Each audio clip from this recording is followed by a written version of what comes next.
Good afternoon, everybody. All right. Are we ready for our afternoon sessions?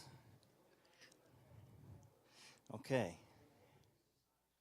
So Kevin Horton's going to be talking about the Nephilim in Genesis chapter 6. So please hold on to your hats.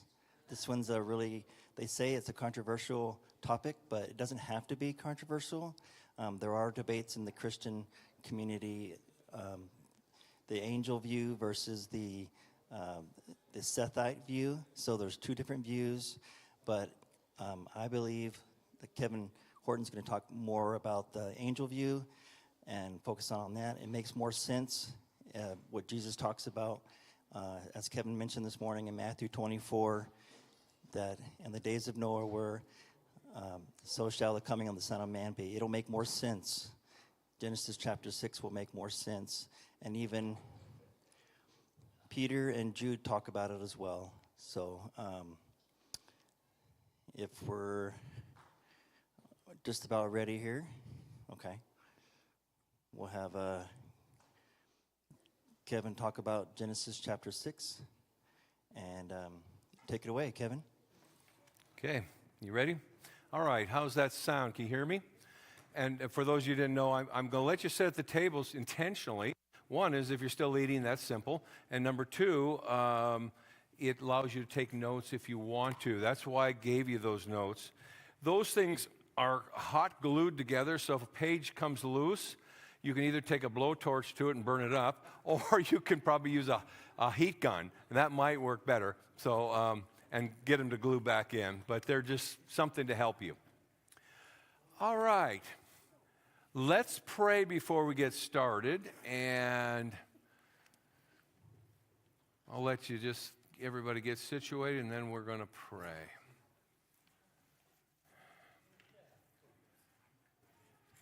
All right, this topic, whenever you touch on darkness and demons, and really got to pray. Got to pray. So we're going to do that first.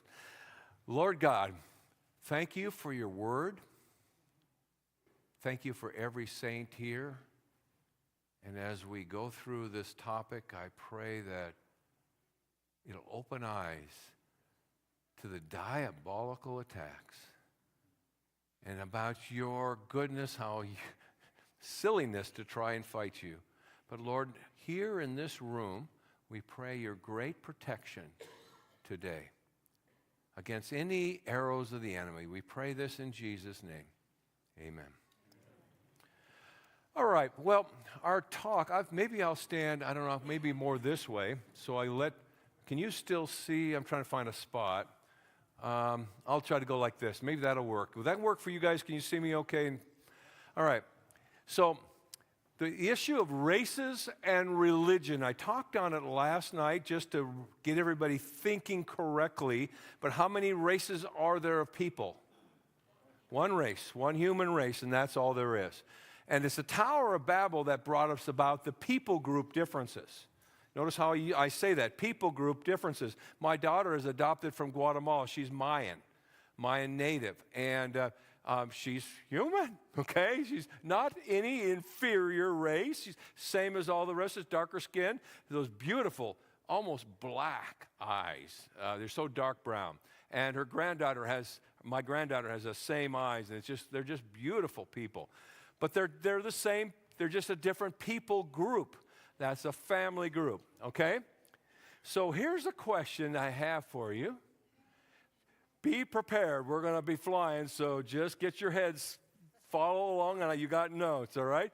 How did all the world's religions develop? How did they develop? And then we think about, anybody know this? South Dakota, right? Yeah, and this is a Native American monument, many times bigger than Mount Rushmore's. It's huge, and it's giving honor to that people group. How do we as Christians, what's our appropriate response to people groups and their beliefs? By the way, I was at that monument in their center, all about their religion, and I was downstairs talking about Christianity. All right? How do we do this in a way that's honoring to them and yet being true to our Lord? That's kind of a tricky thing. And how did we get the nations? And for that matter, are the nations good? Is it good? Or should we just all become one because we are one people? Should we put down all the boundaries and become one nation? Of course, there's been a big movement to the one world government kind of concept.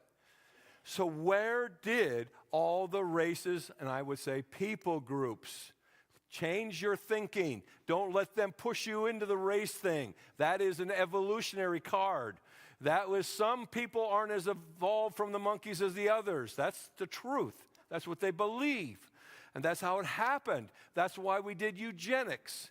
Try to take care of the lesser people groups. And it's totally evil. Now, we go back and we find that there was a time when the earth was divided. The earth was divided. And that really is implying the movement of people groups by language. And here it comes in Genesis 11 is where the story begins. Genesis 11, now the whole earth, this is after the flood of Noah. They've come off the boat. They're down from the Mount Ararat. They moved from the east over into the land of Iraq. And that's where they're landing. And now the whole earth had one language and the same words. As people migrated from the east, they found a plain in the land of Shinar and settled there, and that is the Fertile Crescent of the Tigris-Euphrates River Valley.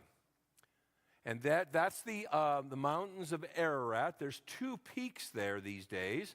What's interesting is under that volcanic rock is sedimentary rock, which tells us that this went up after the flood. So the ark is probably toast. But maybe it had cooled by that time and there the volcano, but it's gone off many times. And an interesting story about that. But that's the mountains of Ararat.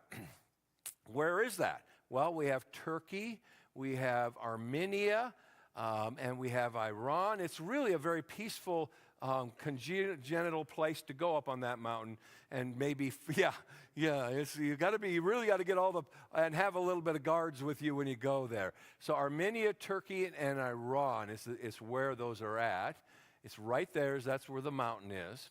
And it's from there they went down into Iran and then moved over into the Fertile Crescent. And probably volcanism moved them away. In other words, that mountain was probably shooting off at the time. And they came and said to one another, "Come, let us make bricks and burn them thoroughly." And so they had brick for stone and bitumen for mortar. What is bitumen? It's what? Good question. Anybody know? Asphalt. First use of the word in the Bible. Now, if petroleum products occurred because of the flood, all that material was buried cataclysmically, buried deep, compressed. The bitumen is now the oil products seeping up from the earth. This is the first use of it in the Bible. And they said to one another, and by the way, they've been told to disperse, all right? "Come, let us build a city, let's build for ourselves a city and a tower with its top in the heavens, and let us make a name for ourselves, lest we be dispersed over the face of the whole earth." Remember, I think of those of you who were here last night, that Hebrew phrase, "make a name for yourself," is literally become men of the name. But that's a good translation. We want to be the power mighty ones. That's the idea. And they also will use the word, we want to be the mighty men. And the mighty men is like David's mighty men. These are the warrior ones. And the Hebrew word is Gabor, the great fighters. And they'll have a great name for themselves. And so that's what their goal is, to become the famous mighty men. Make a name for ourselves. So God is about to judge these people, and we know that if you've read the story, because they decided to build a city and build a tower with its tops to the heavens. Now that just on face value, doesn't seem to be all that bad, does it? Doesn't seem to be like that big a deal. So what is the deal with the tower? And this is an important thing in your Bible study, is when something seems like God really kind of overreacted here, maybe we don't have the whole picture. We haven't thought it through, and there's more to the story. And so that's what we're going to try to come down to today. Now, if you know anything about Hebrew, the Bible times the land of Israel, God really forbid them to do what? Build these high places. Because what did they do on those high places? What's that? Yeah, they worshiped other gods. Fact, all over the world, they build high places for what? Worship the other gods. And what are the other gods? What are they? Demons. They're demons. So it's a worship of demons. All right? And so in Numbers, he said, you shall drive out all the inhabitants of the land. This is before they're going to go into the land of Canaan. All right? Drive out all the inhabitants of the land before you and destroy all their figured stone, destroy all their metal images, demolish their high places. Because that's where they worship demons. And then in Leviticus, it also says, and I will destroy your high places. God is speaking to Israel and says, I will destroy all your high places and cut down your incense altars. And then we find in Kings, Solomon, the great, wisest man, king, in the latter part of his life, did he do well? He did terrible. He married a lot of pagan women, and they deuced him into paganism. And how do they do that? It's sexual. It just draws the men in. And so Solomon built the high places for Chemosh and the abomination of Moab, and Moloch, the abomination of the Amorites on the mountain east of Jerusalem. That's why God hates it, because it's always about demon worship. It's what it is. So God is about to judge these people because they decide to build a city with a tower with its top to the heavens. That's the key. They always felt like, you remember, where did the Greek gods live? On Mount Olympus, up on the mountain. So they all worshiped the gods up on the mountain. And so, and then they were going to make a name for themselves, become men of the name, and not be dispersed.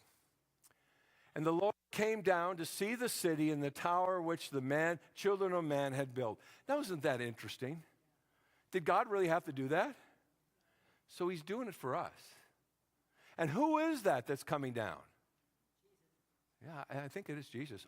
Anytime you see, they call it a theophany, you see God becoming a man in the Old Testament, it's our Lord Jesus pre-incarnate. I'm almost certain of that, theologically.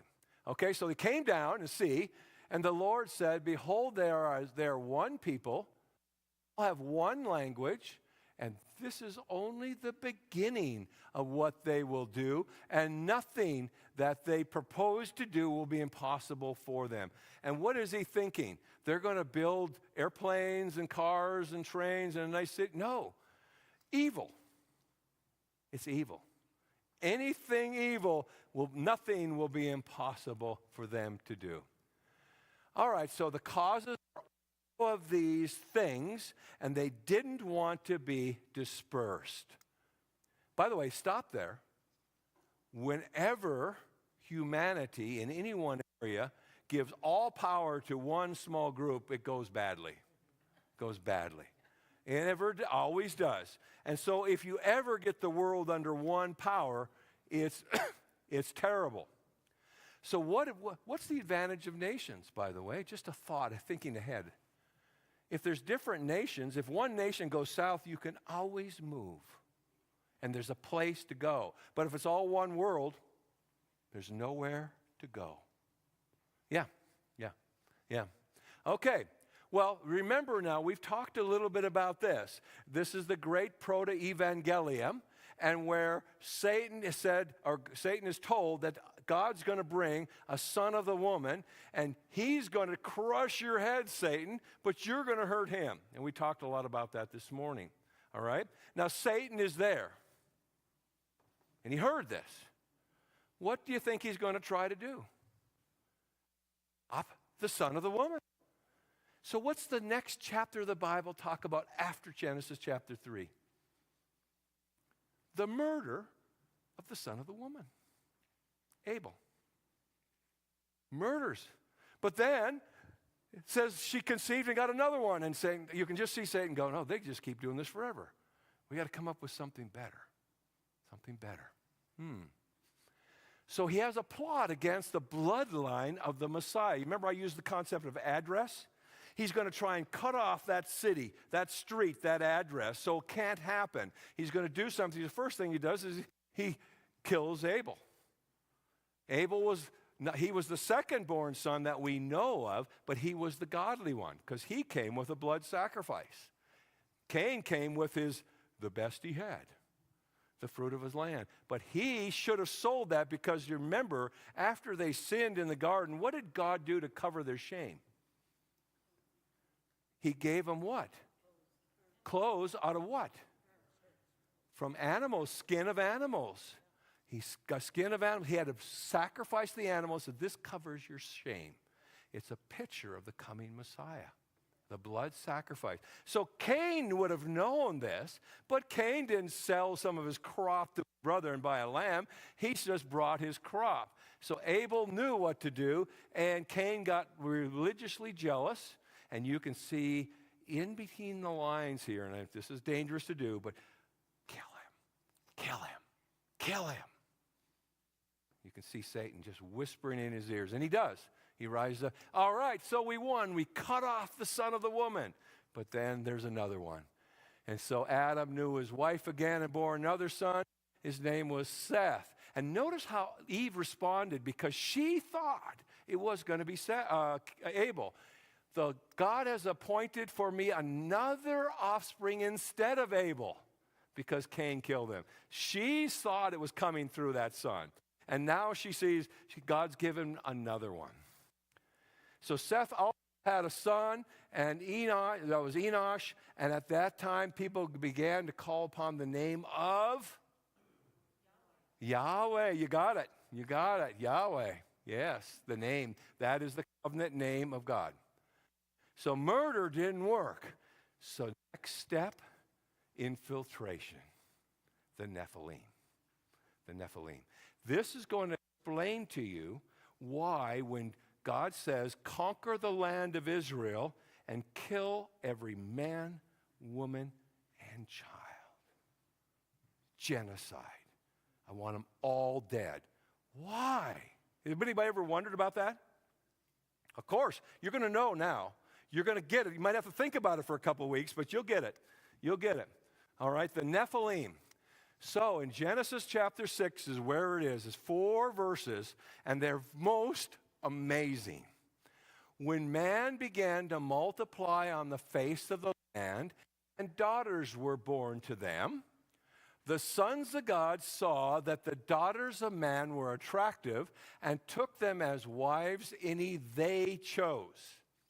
It's almost a forced marriage. So sons of God saw that the daughters of Adam, if you will, sons of Adam, so daughters of mankind, and took them as they chose. And then the Lord, Yahweh, said, my spirit shall not abide in man forever, for he is flesh. His days shall be 120 years. What's that? I'm pretty certain he's declaring, I'm going to flood the earth in 120 years. That's what I think that's being said there. I'm going to flood the earth. But he doesn't really explicitly say it here. This is the preamble to the flood. The flood, all of that starts in Genesis 6. And then 7 is when the flood actually comes. Then in verse 4, this is the verse. The Nephilim, that's the giants, it's often translated giants, were on the earth in those days. And this I missed for years. And also afterwards. Ooh. Okay, we'll come back to that, I hope. And if I don't let me forget that. Don't forget to ask me that. When the sons of God came into the daughters of man and bore children with them. Do I need to explain that? Pretty well got that? All right, what does need to be explained is a couple of things. One is, in Hebrew storytelling, they have a verbal pattern in which they use for storytelling. And when they change the pattern around, it has an actual meaning. And now, to them, when they heard the stories, it was intuitive. You know, it was like us saying something where we'd say, falling the snow is. You go, whoa, why didn't you say the snow is falling? Because I wanted you to think about falling. Falling. So I reversed the order. You know, it's intuitive. Well, when we read Hebrew, it isn't intuitive because the verb always comes first. So they would say falling the snow is. But if they reverse it and say the snow is falling, we go, well, that's weird. So that's how they, so we don't get it. Well, one of the things they do is they put a certain verb form on with a certain noun after it, and it says, this is unexpected. And that happens when he says, and afterwards, when the sons of God came into daughters of man, and then there's another sentence with the and it says, and they bore children with them.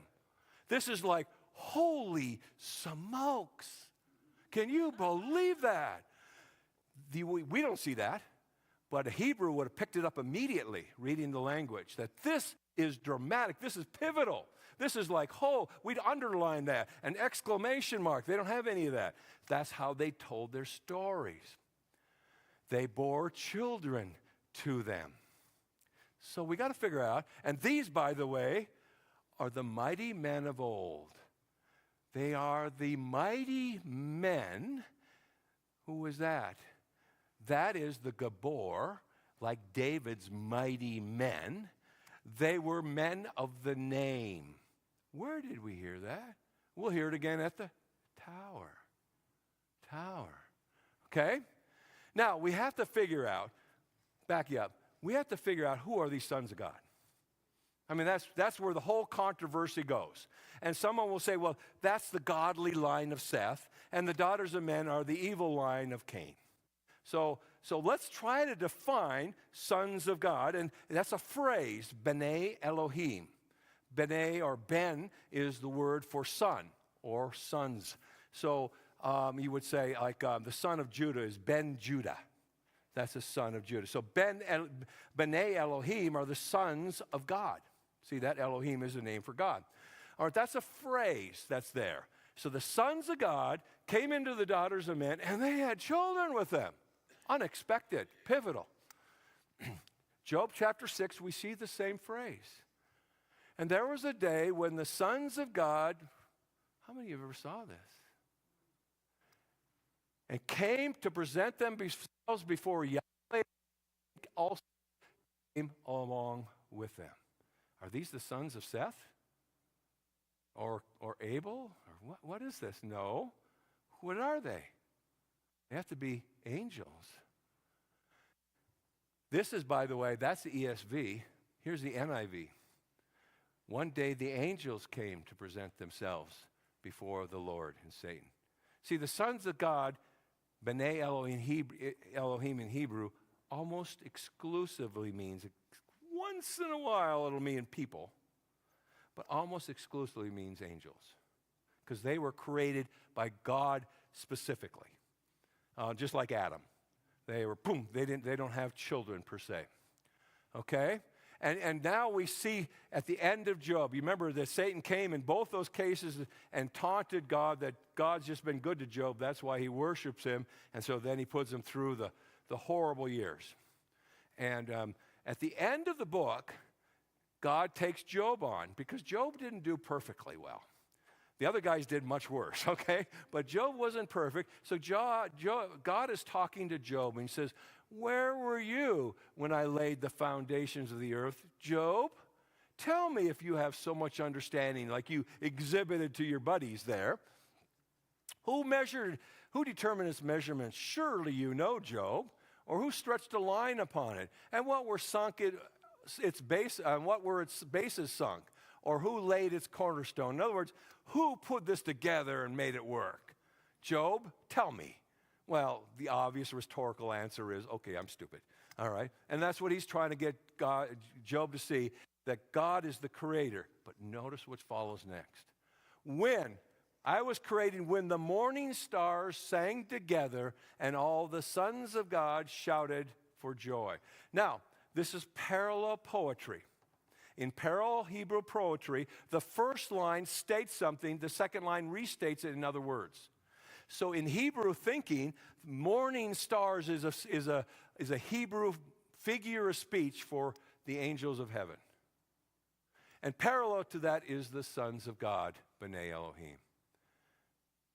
B'nai Elohim. There they are. They're parallel poetry. Those are the same thing. It's synonymous. Now, they sang together. They shouted for joy. You see how that's the same phraseology. It's the same creatures. They were there at creation. Were the sons of Seth there? No, these are angels. These are angels. Let's put that back into our text now, if these are angels. When man began to multiply in the face of the land and daughters were born to them, the angels saw that the daughters were men of attractive, and they chose as their wives any they chose. Whoa! By the way, are these good angels or bad angels?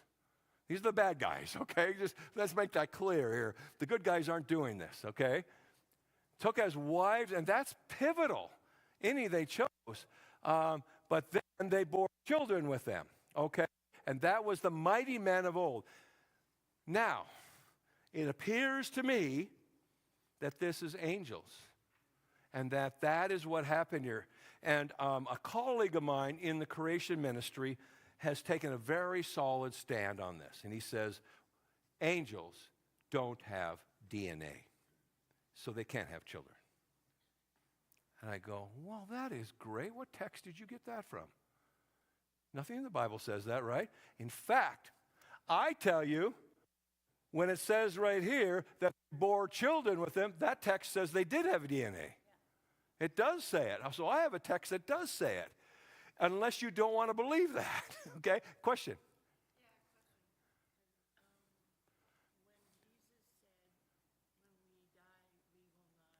Be like the angels in heaven who don't give Mary, right? And they don't give in marriage, right? Yeah, and they don't. Angels don't marry. Apparently they have them though, but they don't marry. I mean, I'm just reading this, you know. And when we see the angels come down in Sodom and Gomorrah, they were very real to those. They were ready to have the relationships with them in Sodom and Gomorrah. Those are angels. Yeah, so they have it, but they aren't supposed to. And I think we come back to it where in the New Testament it sheds more light on that. So hold on to that, okay? I think we do. So, Antiquity of the Jews by Flavius Josephus. How many have heard of that? Okay, yeah. And you know that if you don't know, he was a historian around the time of Jesus, hired by the Romans to write the story of the Jewish people, because the Romans have got these Jewish people in captivity, you know, they're over them, and they're nothing but trouble. So they're trying to figure it out. And so they hired Josephus to tell the story of the Jewish people. Now, it's not scriptural, but it tells you what the Jews thought. And he goes through the history of the Jews. So he goes through this period of time. And he tells us what he thought that text means. You want to see what it says? For many angels.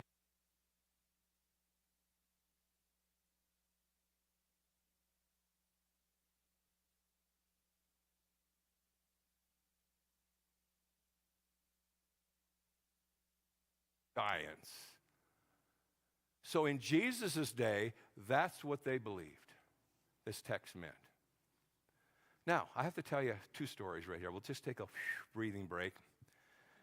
So I'm in seminary in Moody. And in fact, we're sitting around just like this after lunch. And the round tables, there's about 12 or 15 students and professors on it. On these tables, there's about 6 of them in the room. And the room is noisy and talking and all that. And you know, you've probably noticed by now, I'm a very quiet-spoken person. Yeah, you got it. Why do people always laugh? I don't know. My wife would too. Like, yeah, right.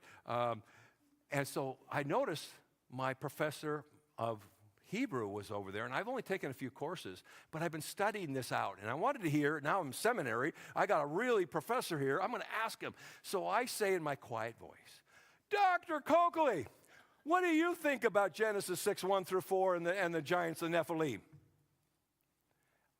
The whole table goes quiet. all faces turn to Dr. Coakley. Some of the other tables go quiet and turn to hear his answer. Do you want to hear what he said? I remember it almost verbatim.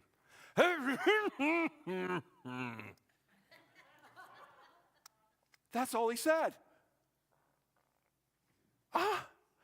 And then he caught me in the hall about an hour later. He said, Kevin, I think you're right on this whole, he knew where I was going. I think you're right on this whole Nephilim thing.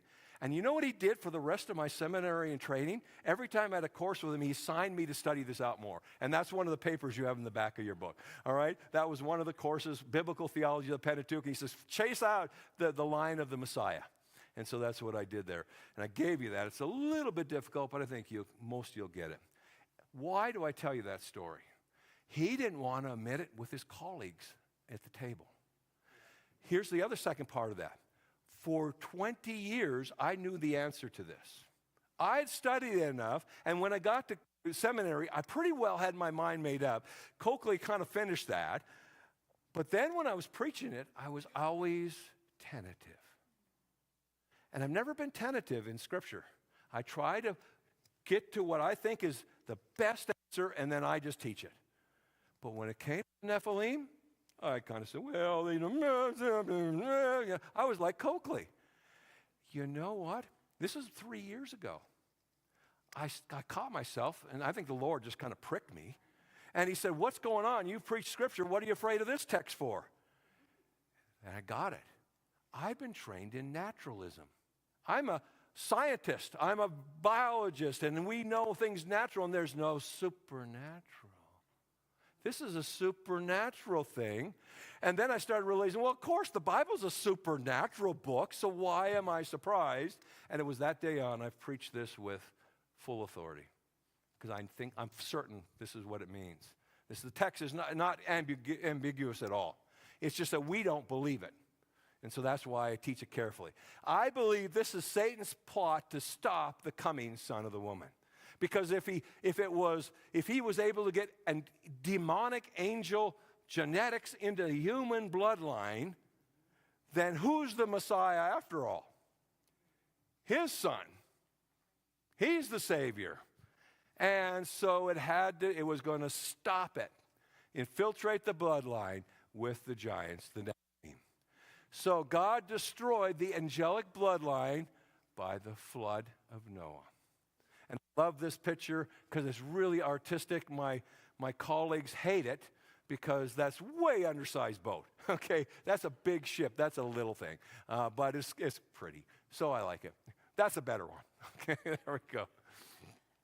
So he's going to destroy them. So when they come off the flood, all clear. All we have is Noah, Shem, Ham, Japheth, and their wives. Clean bloodline now. People ask me, well, wait a minute. Didn't it say the Nephilim were on the earth then and afterwards? We'll come back to that. All right? So that's what he did. Now, when they build the tower, what are they trying to do? They're trying to have it happen again, aren't they? Do you see it? Now think about it. They're going to worship the demons, and they want to become men of the name. They want to bring them back. And when they bring the towers up, they're going to be calling down the demons to worship them, and they want to become men of the name and not be dispersed. It is my contention, and there aren't a lot of people who agree with me on this, so I'm just going to let it be your thoughts, but I am convinced that this is the reason why they built the tower. And remember, when Noah got off of the ship and he offered some sacrifices, God said he would never flood the earth again. Remember that? So what if they tried to do it again? He's limited his hand. He could never flood the earth again. So what does he do? He stops the tower before it gets built, disperses them, and gives us nations. Think this through. If we're by a nation group, if one nation does build the tower and bring the demons down and bring back the Nephilim, then they can be destroyed and not the rest of humanity. And thus David and Goliath. than the Israelites in Og of Bashan. They were back. But God stopped it here at the Tower of Babel and dispersed them. And now, what's interesting is what happened at the tower. So after God gives them and disperses them, we have here in Deuteronomy, we have an interesting statement in the ESV. This is when, remember, Deuteronomy is when Moses is in the plains of Moab, and he's about to send the Israelites across to take Jericho. He's not going to go in, so he's giving them their constitution. And he says this in this time, when the Most High, notice how that name of God takes on a different look now. The Most High God. There's other gods? Yes, little g's. They're high angelic beings, little g's. When the Most High God gave the nations their inheritance, this is the tower, he divided mankind. See, that's the tower, divided mankind. He fixed the borders of the people according to the numbers of the sons of God. B'nai Elohim. But the Lord's portion, Yahweh's portion among all the false gods will be Jacob or Israel's inheritance. Do you see what it's saying there? Think this through. It's going to take a little bit to get into your brain. When the Tower of Babel happened, they were building the tower up to bring the demons down and have more of the Nephilim. God disperses them before they're able to do it. But he says to them, you want the demons, eh? I'll give you one. And he assigns one to each people groups, each language group. But he keeps one group his own, that's Jacob. Jacob's renamed Israel. And that's where the Messiah is going to come through.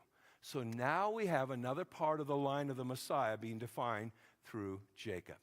And the other people groups are going to be under, you want demons? So now we'll see how life is under demons. How many have ever been to a foreign country where they really are demonic in their worship? It is dark. I remember we were in Burma a few years ago. Oh my heavens.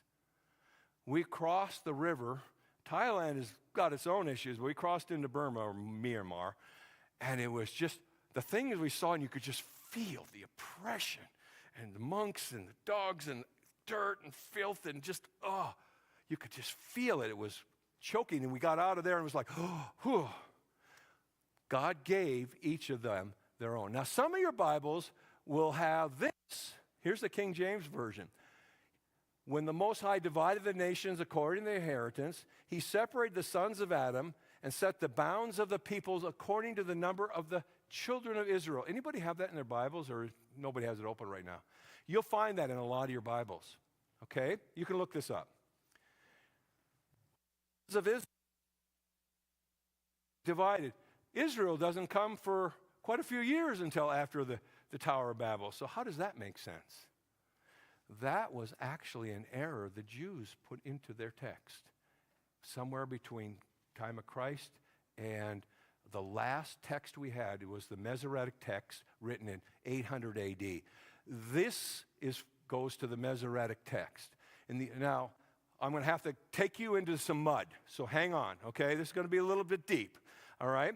We think about how we got the Hebrew manuscripts. And what do we have? We have copies of copies of copies of copies. We do not have the original. Why? What if we had the original one written by Moses? We would worship. This is Moses. We would worship. And so God never gave us that. That disappeared, and we have copies of copies of copies. And he put it in the hands of the Israelites to copy it well, and they did a great job. All right? All right? Now, the Masoretic text is the oldest Hebrew text we had until recently, and it was the oldest one, 800 AD. So somewhere something changed, all right? Now, since we have the Septuagint, anybody know what that is? It's a Greek translation of the Hebrew text 1,000 years earlier. Because you see, during the time of before Jesus, they were under Greek rule, and then eventually Roman rule. Everybody spoke Greek.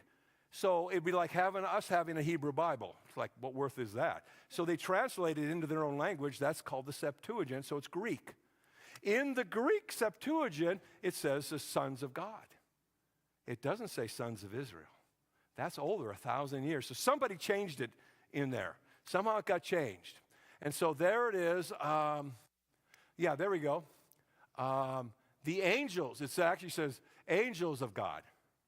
The last word. So in the Septuagint, it says the angels of God.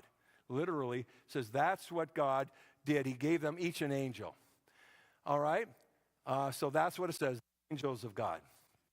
Now, the Dead Sea Scrolls, they're also written about 200 BC, and they're written in the original Hebrew, and both of those say the same thing. Both of them say that God gave each nation their own demon according to the number of the angels there were, the rebellious angels. And these are a class of angels called Elohim. They're called gods with a small g, and that's how we keep them straight. They literally are called gods in the Hebrew text, and they're small g gods, and gave each nation their own demon. And so why did God divide the world into nations? Why did he do that?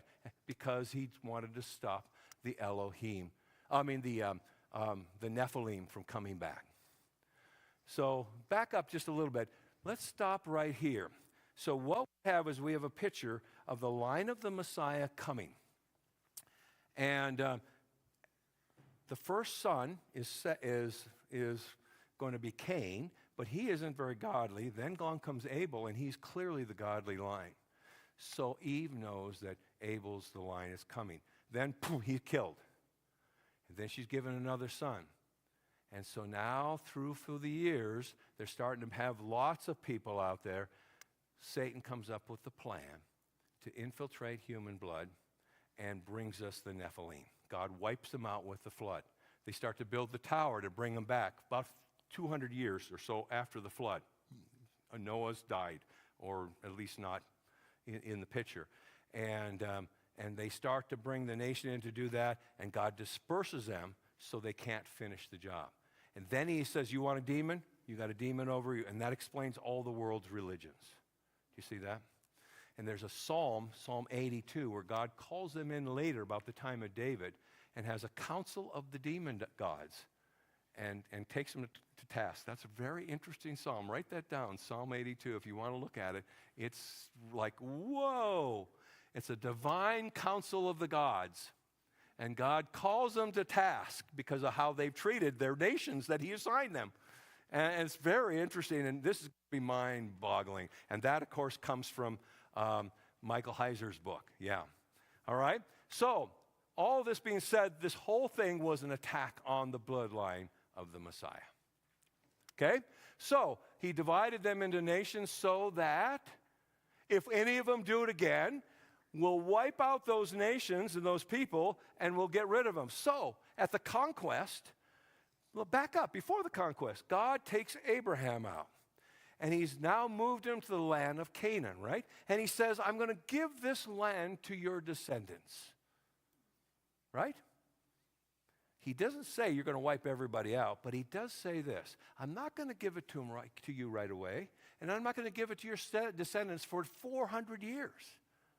Why? Because the sins of the Amorites has to come to full measure. What does that mean? Well, I think that's when they bring the Nephilim back. So Caleb and the scouts go into the land first, and they come back and they say, this truly is a land flowing with milk and honey. Obviously more rain than today. Obviously more rain today, probably, almost certainly, because we're just at the end of the ice age, so there's much more moisture there, all right? But the Nephilim are in the land. Oh, they brought them back. And so what did Israel do? We're not going. And so God sent them to wander in the wilderness for, well, how long? 40 years, till that generation that wouldn't go dies out. And by the way, what book of the Bible describes them wandering in the wilderness?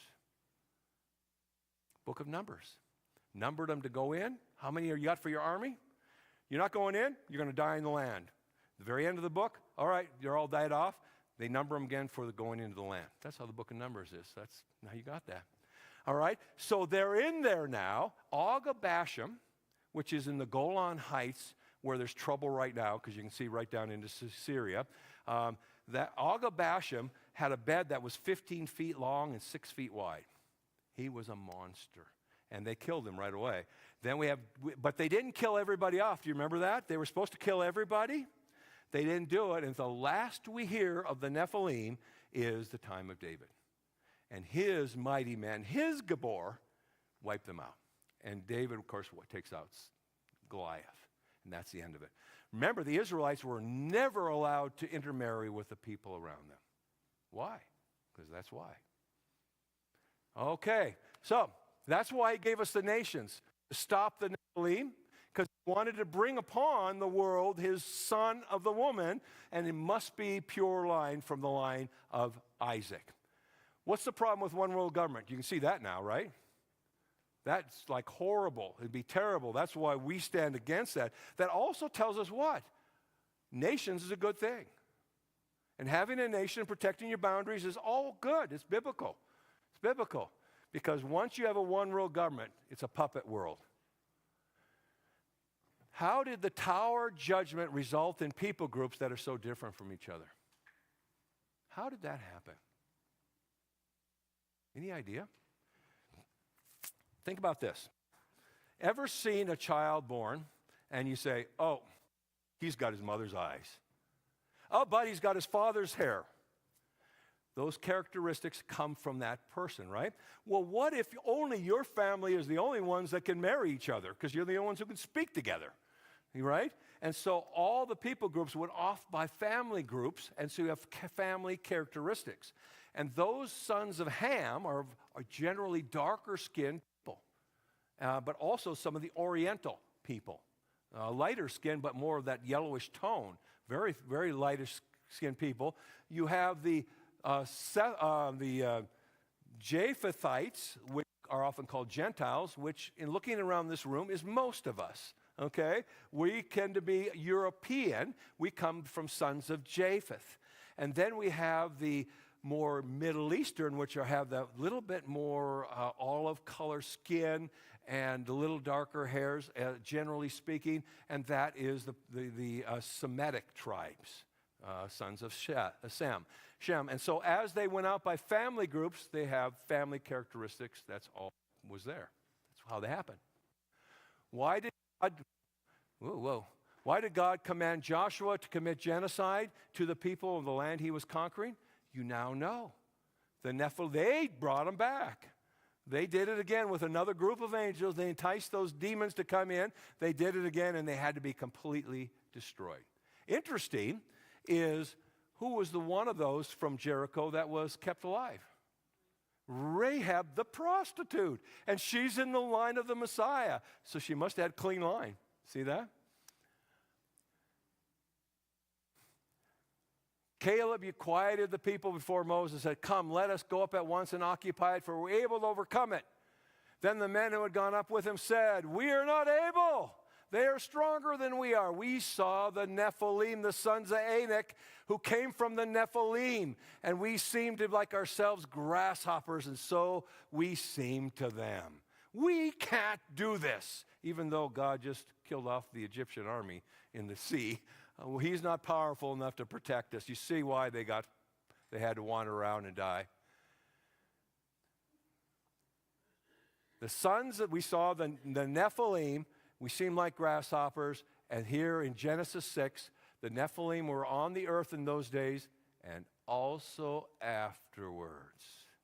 They did come back, but God had given us nations, and they only came back in that nation group. And so wiping out that nationality protected the line of the Messiah. So how did the Tower Judgment result in the world religions? You now have an answer, don't you? God assigned, you want demons? Well, let's see how life is under them. You get one. Each family group got one. And they still worship them today.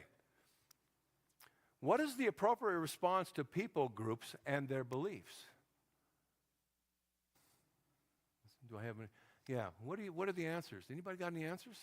Well, you know what they're worshiping is demons, all right? So you don't want to encourage that, but also here. So you have to kind of walk that careful line, but always proclaiming Christ, because no one in any other manner. Always proclaiming Christ. Give them room. Try to understand. That's and that happens. So we have those opportunities, but we will also have the limitations. And by the way, we do have our Building Back Biblical Worldview Conference of 2022 on it. It has some really good speakers on it. Randy Galusa, fantastic stuff. We have, who else is on there? Yeah, Barton. Anybody know of the Barton's Wall Builder Ministry? I mean, he gives us American history. That is cool. It's on there, so you can watch those. And there's William Federer gives world history, and it's phenomenal. So those are available. We can sell them to you, but if you buy $40 of stuff, we're going to give it to you free. And we have another option coming. But I want to tell you about this book, written by the welder's wife. And she started learning Hebrew at a Messianic Jewish synagogue in Lolo, Montana. There is one there, okay? And she went to church on Sunday with her at her regular church, but she started learning Hebrew, and then they were challenged to translate the first chapter of Genesis. And so she did. And it's not all that hard once you kind of get onto it. And so she translated, and then she got onto it, and it took her like 3 years, and translated all the way to Genesis 11. And in the process, she noticed around the time of the Nephilim and the ark that the names of people were like the Native Americans. You know, what did the Native Americans do when they had a baby and a crow flies, or there goes flying eagle, okay? Well, the names of the children that we just see, these Arphaxad and all those weird names, describe the characteristics of the world around them. And so she wrote a book about the Nephilim and the time before the flood and all that. It's fictitious, but narrative, but it's based on the history that she found in the Bible. So it's really kind of a cool book. It's a very interesting way. And Pam is on our board at IBA. But it's a really cool book if you like that. It's fictitious historical narrative. So it's based on history, but it's not history. Interesting take. So it's back there. And this, I can't say enough about Bruce Malone's little devotional book. 365 everyday devotions. And each one, you're going to have trouble when you read one not to read the next days and the next days. And they are really good, and they're fun. They aren't deep, heavy things, but they're just looking at the fish's eyes, the fish's characteristics, the stars, and all sorts of things around us showing the glory of God. Makes for a really great text. So he has about 4 different books on that. And then for those of you who are troubling with time, Michael Ord's Deep Times of Deceptions back there as well. Okay. Now, what we're going to do now is we're going to take a break. Bathrooms are here. And if you have questions, now there's a trick to this questions, because whoever asked the question that the most people said, I was thinking of that same question, we have a free gift for you. Okay, so if you ask a question, they're going to write down your question. At the end, we're going to ask, how many thought you had the same question? We'll see how many, and the winner will get a free prize. So, all right, so questions on all that we talked about. Can be today, could even be last night, if you have a question. Or you can use the bathroom too, so, yeah. Or get a cup of coffee. Any questions? Yes? Do you know how many nations were set up at the time of the tower? No. Now, we can get pretty close because we do have the Table of Nations in Genesis chapter 10. And interesting, Genesis chapter 10 tells us where the people went from Genesis 11. And it's out of order. It's reversed order. We're not sure why. But Genesis 11 is the Tower of Babel. Genesis 10 is after the Tower of Babel. So it's out of order. But it does give us nation groups, and that's basic language groups, and it's very accurate. It's about 70 language groups. Okay? About that. Yeah? Where does America fit in all of this? All of this? Well, that's a great question, actually, because we're post-Messiah, right? So if the Messiah has already come, even if the Nephilim were to come back, it's moot, because it's already done. So it's not, the motivation to block the bloodline is over. See that? Yeah. So, yeah.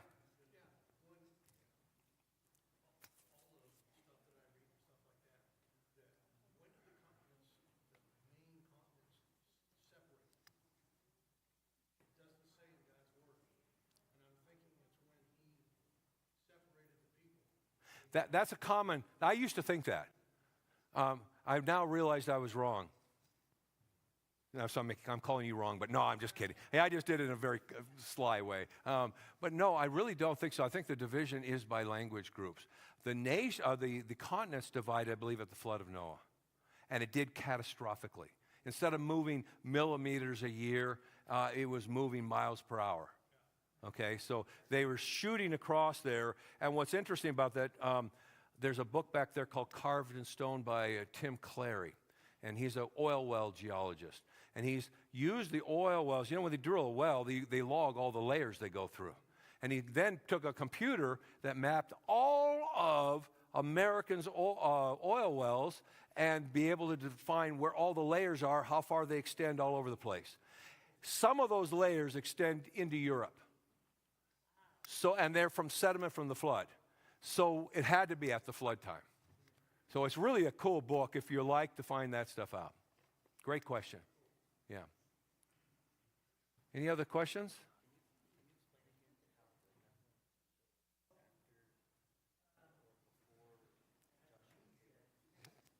Yeah.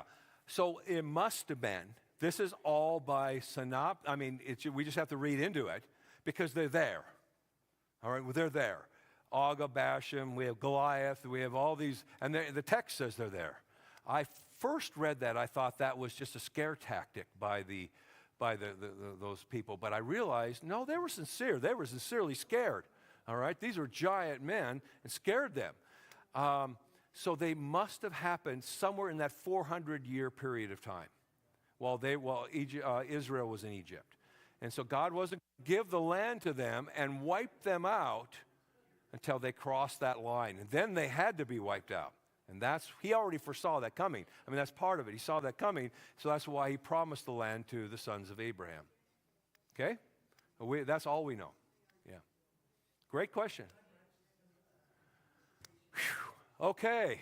We'll take a few minutes, stretch, get some coffee, whatever you got back there, and buy a book if you want. And we'll start in maybe, how long? 10? 10 minutes? Yeah, we don't want to carry this out too long for you. The next one's fun, drone video, and you can kind of sit back and watch. You sure could, and we can move up here for this one. Yeah, that'll be good.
All right, good afternoon. We got our last session for Kevin Horton. He's going to be presenting on the drone footage for flood features and landforms, and the term geomorphology might be popping up in there somewhere. Yeah. So, well, welcome Kevin Horton back. And before I forget, if you have any more donations you want to give to Kevin and his ministry, donate over here. Is that correct, Vicki? Right over here? Okay. Okay, yep. And Kevin Horton, here we go. By the way, thanks for the invite, my friend. So great to meet you. Yeah. Okay, you guys ready for this? So I knew that I know this by having done this enough that by this time it's going to whittle down to the real serious folks. And the rest of them, nah, you don't get to know it. So this is fun. It does get to be a lot, so just kind of hang on. And in the first, we'll split. We stop at the end of Lake Missoula flood so that you can all kind of get your mind. If you got it, we'll just take a minute or two, questions and that sort of thing. And we're going to, by the way, I think what we'll do is we'll gather those questions and we'll vote at the end for the prize. So, well, we're going to get microphones again this time. Okay, so you didn't get those last questions, huh? Oh, okay, well, you can tell who's the preacher here. All right. Well, let's start. I got into the drone thing because I read Michael Ord's book. And if you pull the book up, he's got some pictures of these water ripples in Camas Prairie. And they're terrible. I mean, I like Mike, okay? He's a good friend of mine. But the pictures aren't good, and I know why. Because from the ground, you really can't see them well. So I'm going to show you them, but I found out about drones, and I saw what they could do, and I went, oh, I could take that up there and get a good picture. So you're going to see that. And this is from the original first drone. It drowned long ago, and there's 3 others since, and all have sad stories, but we'll just let that be its story. Drone ministry is not for the faint-hearted, and an empty checkbook, okay? All right, so anyway, that's our website, iba777.org, and you can see some of these videos. We're going to try and post your videos up on our site too, so you'll be able to look at that also. iba777.org, and people ask me why 777, right? Well, some of you are wise to it, but most aren't. First off, IBA was taken, so we couldn't do that. And so then I thought about it. I thought, IBA 666? I don't think that'll work. Nah. But see, what I did is I just now made you memorize it, didn't I? Yeah, you now know. All right, here we go. So we talked about this last night, so I won't go through that. And I call this Doc Drone Says Otherwise. I'm going to come up with a better name, but that's what we got for now. So you remember this little video? Oh, it's going to do that again. It does not like that. Okay, I'm just going to let it run for a minute because it's going to be a little shorter part of it. You remember this? There's never been a flood, says Biologos. There's no evidence. The scientific evidence. It's a lie. It's been a lie all this time. The scientific and historical evidence, scientific guys, historical evidence is now clear. There's never been a global flood that covered the entire earth. I don't think so. I'm going to show you. It's so flat out obvious. It's pathetic, okay? It's so easy to see. Now, here's what you guys get to know that the others that didn't stay don't get to know. This is our secret. The issue here is really deep time versus a young earth, because evolution demands millions and billions of years. And so it's just placed upon the rock layers so that we have time for evolution to occur. And as the flood surges occurred across the continent, the things closer to the ocean buried first, and a lot of the marine life first, and then the terrestrial life as it goes across the earth. All right, so what's the issue here? Well, if you take that hypothetical group of layers right in that A, just hypothetical, well, according to deep time, that might represent 3 million years of slow erosion, deposition, and all that. From a young Earth point of view, that might be a 1-week flood surge. See that? That's the difference. Same data, catch this, same data, just how you interpret it. Okay, so if you believe the Bible is trustworthy and the flood of Noah is an actual event, and you know what? I go to a lot of churches where people say, well, yeah, it is. Then that is from the flood of Noah. And most people go, really? Yes. That's where they came from. Well, what's in there? You got all these layers of sediment and rock stuff that was laid down by water full of dead things. Sound like a worldwide catastrophe of some sort. Okay? So I showed you this, right? This is so fun. That's Palouse Canyon, 400 feet down. How many years it take? 4 or 3 days. Maybe 3.5 to cut that canyon 400 feet deep. That, by the way, is Palouse Falls. I took this picture here, and then I turned this way and took Palouse Falls, just over in Washington State, south of Ritzville, okay, and then out in the middle of the nowhere. And it's a beautiful spot to go to. And I'd been there, we'd camped there, and then one day as I was reviewing the pictures, I saw that. And I went, well, isn't that a weird-looking thing? And I guess they call it the crown. And so I looked at it, and look at those little finger projections. And I asked myself, how many millions of years do you think those would last?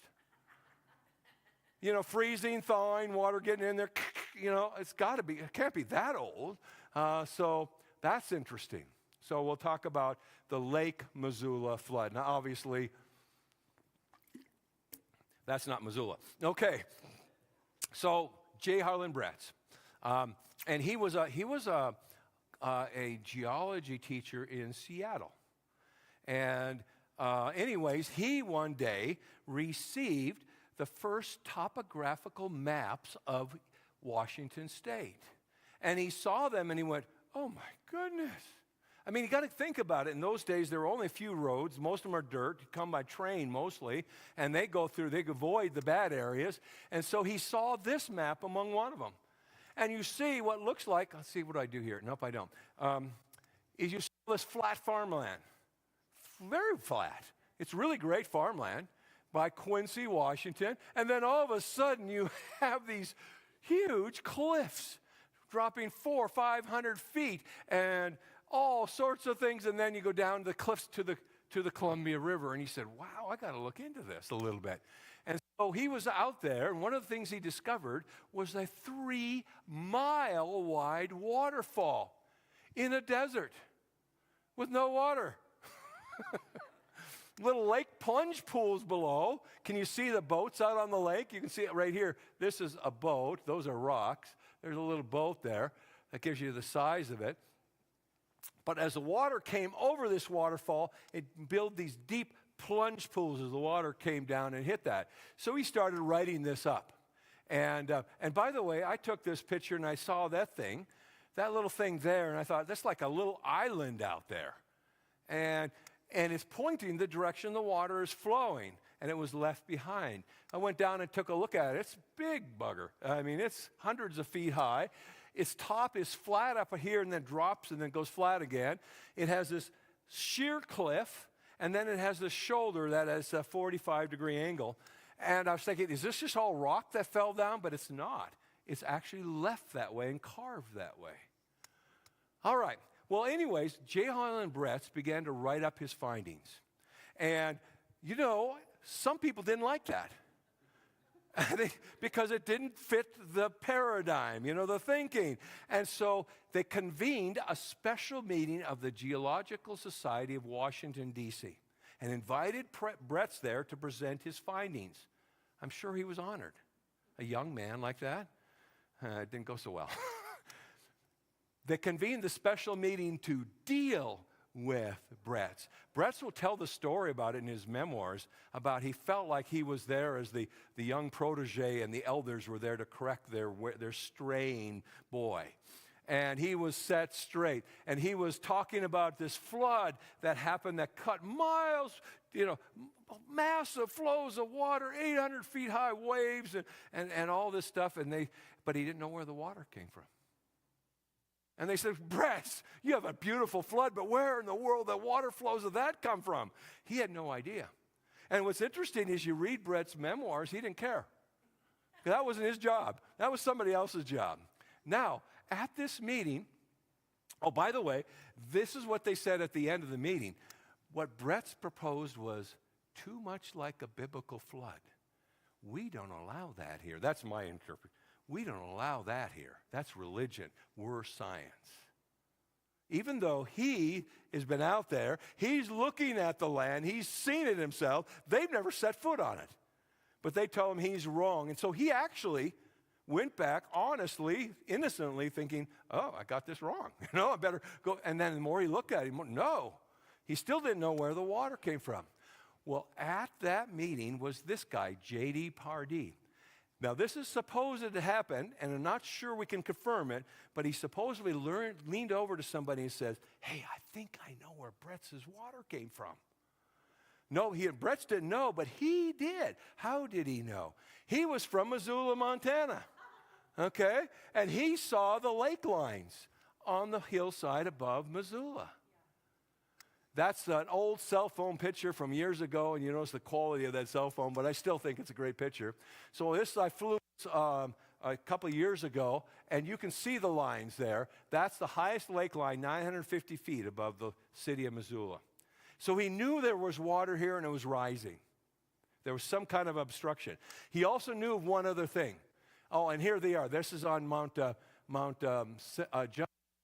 This is right from the UM campus. And you can see those lake lines like crazy. They're real clear right there. Now, all right, put that aside. I'm going to take you on a tour down to the Sea of Cortez. The armpit, there's the Baja Peninsula, and then you have that little Sea of Cortez there. And my son he still lives in the L.A. area. I think he just moved out this last week, and he's up in Sacramento now, up in the woods. So he got out of the city. Good for him. They didn't burn him out. The fires literally went around him. Just literally went around him. But anyways, a couple of years ago, 2000, I think, he had a little place he kept in Mexico. He worked on film industry.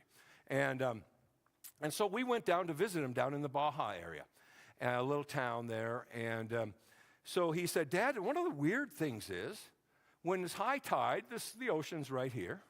When it's low tide, there's a flat plain for 1 mile to 2 miles before you get to the ocean. It is the weirdest thing. And we went out there, and this is what it looks like on low tide. And as the water goes back out, you see the little water ripples they're about this high. And you can kick them and tear them up, and there's starfish and all sorts of things. And then the white water comes in, and it'll rebuild them every time it goes out. All right? That's just for your information. Well, J.D. Pardee in Missoula knew of some water ripples as well. But these are 45 feet high on the side of a mountain. And there they are. And you guys know about this place because you guys drove right where this is my old truck. It was a really nice truck, but I wore it completely out because I drive everywhere. Anyways, I'm driving. This is where you guys pulled off. And you're going to see it as well as anybody does. So we pull off, and you look out there, and there they are. Isn't that cool? You see anything? There they are. But also, I want to call your attention to those trees. All right? You see the water ripples right there. Isn't that amazing? Aren't you glad you came? That's really made it worthwhile. Well, actually, those are the water ripples. And boy, that guy walks like an old cowboy. Well, here they are from the drone. See the road? You can see roadway down here. And that's water coming off the mountain when the dam burst that was backing up Lake Missoula. And it literally left water ripples down the side of the mountainside. It is phenomenal when you can see it from the air. I also know a good spot to view it. Now, there's the other view from the trees. We were parked over there. And you can see different directions of water flow because the water will be perpendicular to the ripples. All right? So you can see one flow there and another flow this way. And I'll give you a picture of it in just a second here. You can see that. But just look how high they are. Two different directions. You can pick it out by the direction of the ripple. All right? That becomes important as we get along. Okay, so what happened? Well, during the Ice Age, which Ice Age? First, second, third, fourth? The first, and only.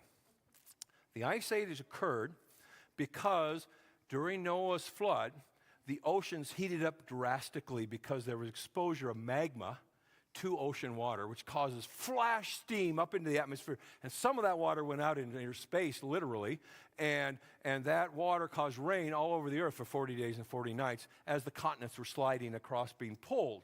There's a whole other story about that. Read Tim Clary's book, and he'll explain that better than I can. So there was, during the Ice Age, some of the ice came down and blocked off the Clark Fork of the Columbia right at the Montana-Idaho line. So if you go on to Highway 200, when you get across the Montana-Idaho line, you're under ice. 2,000 feet of ice. A big, and it's 23 miles to the other side. Sandpoint's right in the center of that ice cube. And they slammed it in the mountains at the base of Mount Ponderay, on the south end of Mount Ponderay, where the mountains go straight up. And that's what carved out that lake, okay? Lake Ponderay. All right. So that's, and so J.D. Pardee knew about the water ripples, and he knew about the lake lines. He said water was here. He didn't know about the dam. He just said there had to be some kind of obstruction. It took them, they worked together eventually. In the 1930s, they started putting together their proposals. And by the way, for 40 years, J. Harlan Bretz was in the geological no man's land. They hated him, they ignored him, and Pardee tried to keep a little distance, but he did get involved a little bit. All right, so when that thing burst, that's where the water went. By the way, I think I'll show you here. Yeah, there's Lake Ponderay and Sandpoint, and then you can see Spokane where those first two arrows are. And notice the arrow coming down. That's where I took Palouse Falls. And this is going to be important. That's near the Tri-Cities, the little town of Wallua. And there the water, there's a gap. And the water couldn't get through fast enough because it's kind of narrow there. It's 1.2 miles wide, and the water couldn't get through it. This is a massive amount of water. 800-foot high wall of water when that burst came across Washington State. All right, and so it couldn't get through the Wallua Gap, and so it backed up almost to Yakima. That's the Sunnyside, Washington area where all the farming and milk cows and all that is done in Washington State.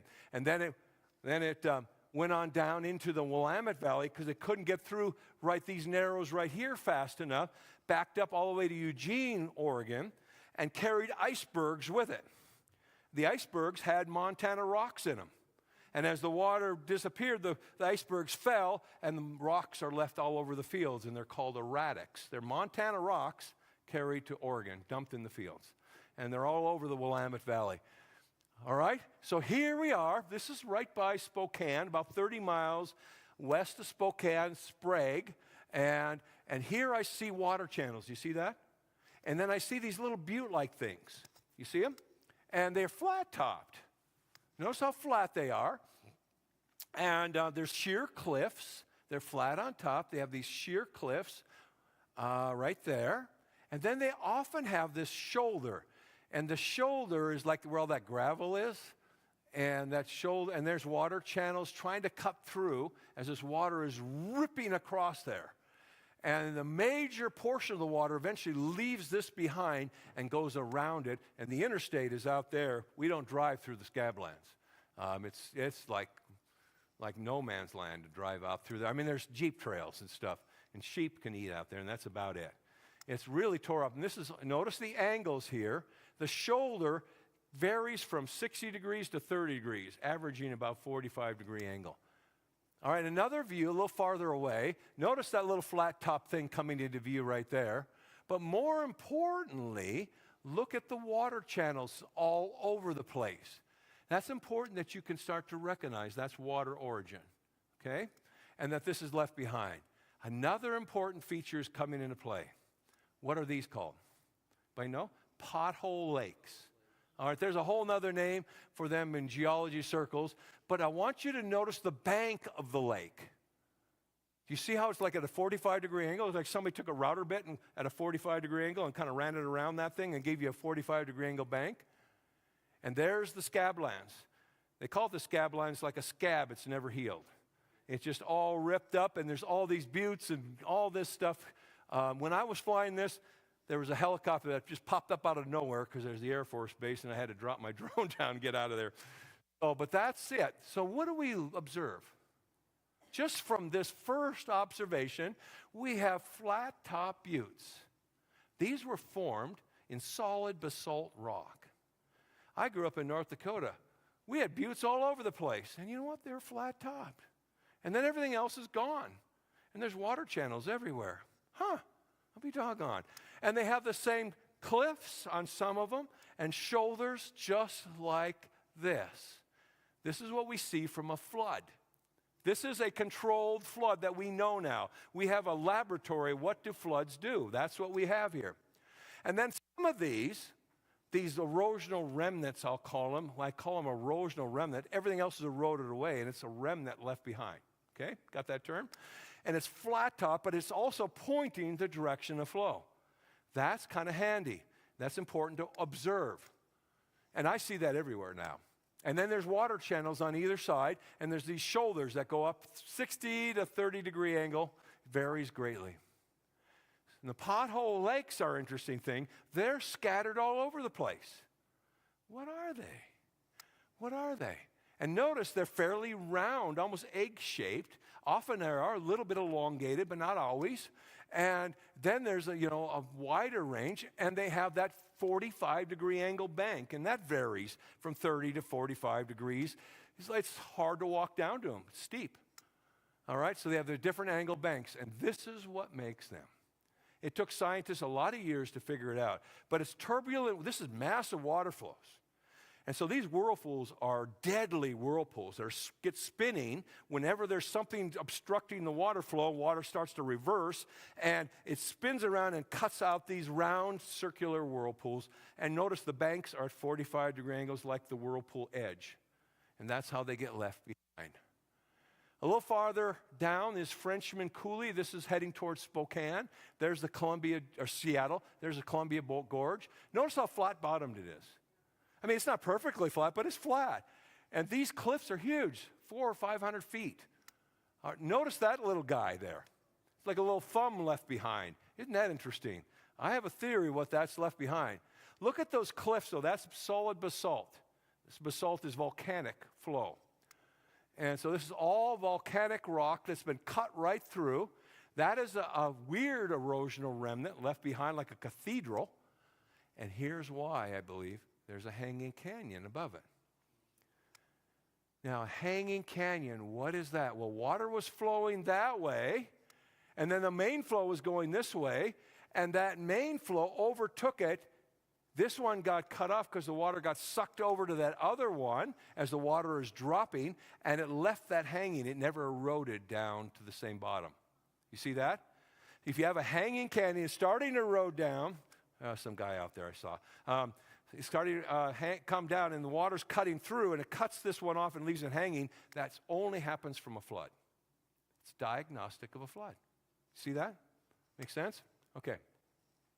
So we see the same thing. We see flat-bottom stream beds and 90-degree cliffs with those 45-degree angle shoulders. Same thing, but in this deep bottomland that was cut in the middle of farmland. It is in the middle of farmland. Okay, and we have hanging canyons where the water started coming this way and it was coming this way. This canyon gathered more water as the water levels are dropping, right? And so this one takes the water away, leaves that one cut off, and then cuts this other. I still believe that the reason this is here because this water's flowing in a little bit and it causes a turbulence. And left that behind. Something like that. It disturbed it and left that behind. This is what the farmland looks like out there. So this is right next to it, and then boom, you have this, the potholes cataracts. This is what it looks like from a higher elevation view of that same area. And I think I'm going to tip the angle down. And there you go. And those are 400 to 500 to 600 feet high cliffs, depending on where you are. Another view of it flying along. And I slowed it down right here for you to see something coming into view. Do you see a heart-shaped pothole lake? You see that? notice the angles. It's kind of a cliff, but it's also got a 45-degree angle. But then it cuts an exit canal. Do you see that? Make sure you see that. That Heart Lake, and there's a couple of them actually right next to it, and it has this exit canal. And then this whole thing is cut here, and that's cut by those swirling whirlpools. All right? That is diagnostic of major turbulent water. Major turbulent water. Because that's solid rock it's cutting through, and where the water just cut right through it. So you can see it there. And then there, a little farther down, now we see major waterfall. The water is shooting way out over here and coming back and leaving us this gravel bar behind. And then it leaves this huge peninsula. But notice the angle of the bank of the gravel bar. It's like 45-degree angle. And then we have a flat-topped erosional remnant pointing the direction of the water flow. See that? And then there was a water channel tried to cut through there. 45-degree angle, 90-degree angle. Have you heard me say that before? It's consistent. Consistent. And that top is almost the same level as that. Now look at it from the top. Notice how flat it is. What does that look like? Spine of a dinosaur? Bone? It does, doesn't it? Remember that. Remember what you're seeing there. We'll come back to that later. Okay? This is from the Lake Missoula flood. And semi-flat on top, there's a channel kind of cut through, and we'll look back at that. Looks like the dinosaur vertebrae. Okay? So we see this planation surface above the canyons and a planation surface below. What do I mean by planation? Planation. I don't show it here. Like you put a board in a planer, takes out the rough stuff and makes it flat. Planation. The water's coming off of the Lake Missoula flood, and it's rolling, and it's cutting everything flat. I mean, it's not a planer, but it's cutting it down to a flat level, and that's what we're seeing there. We see a long erosional remnant, ER, pointing the direction of the water flow. It's actually a peninsula. All right, it goes out there a mile. And then we have, number two, we have, and there's what it looks like. And that, by the way, that looks like the dinosaur spine. And then we have the big plunge pool and waterfall. And then we have another flat bottom creek bed that goes on beyond there. Okay?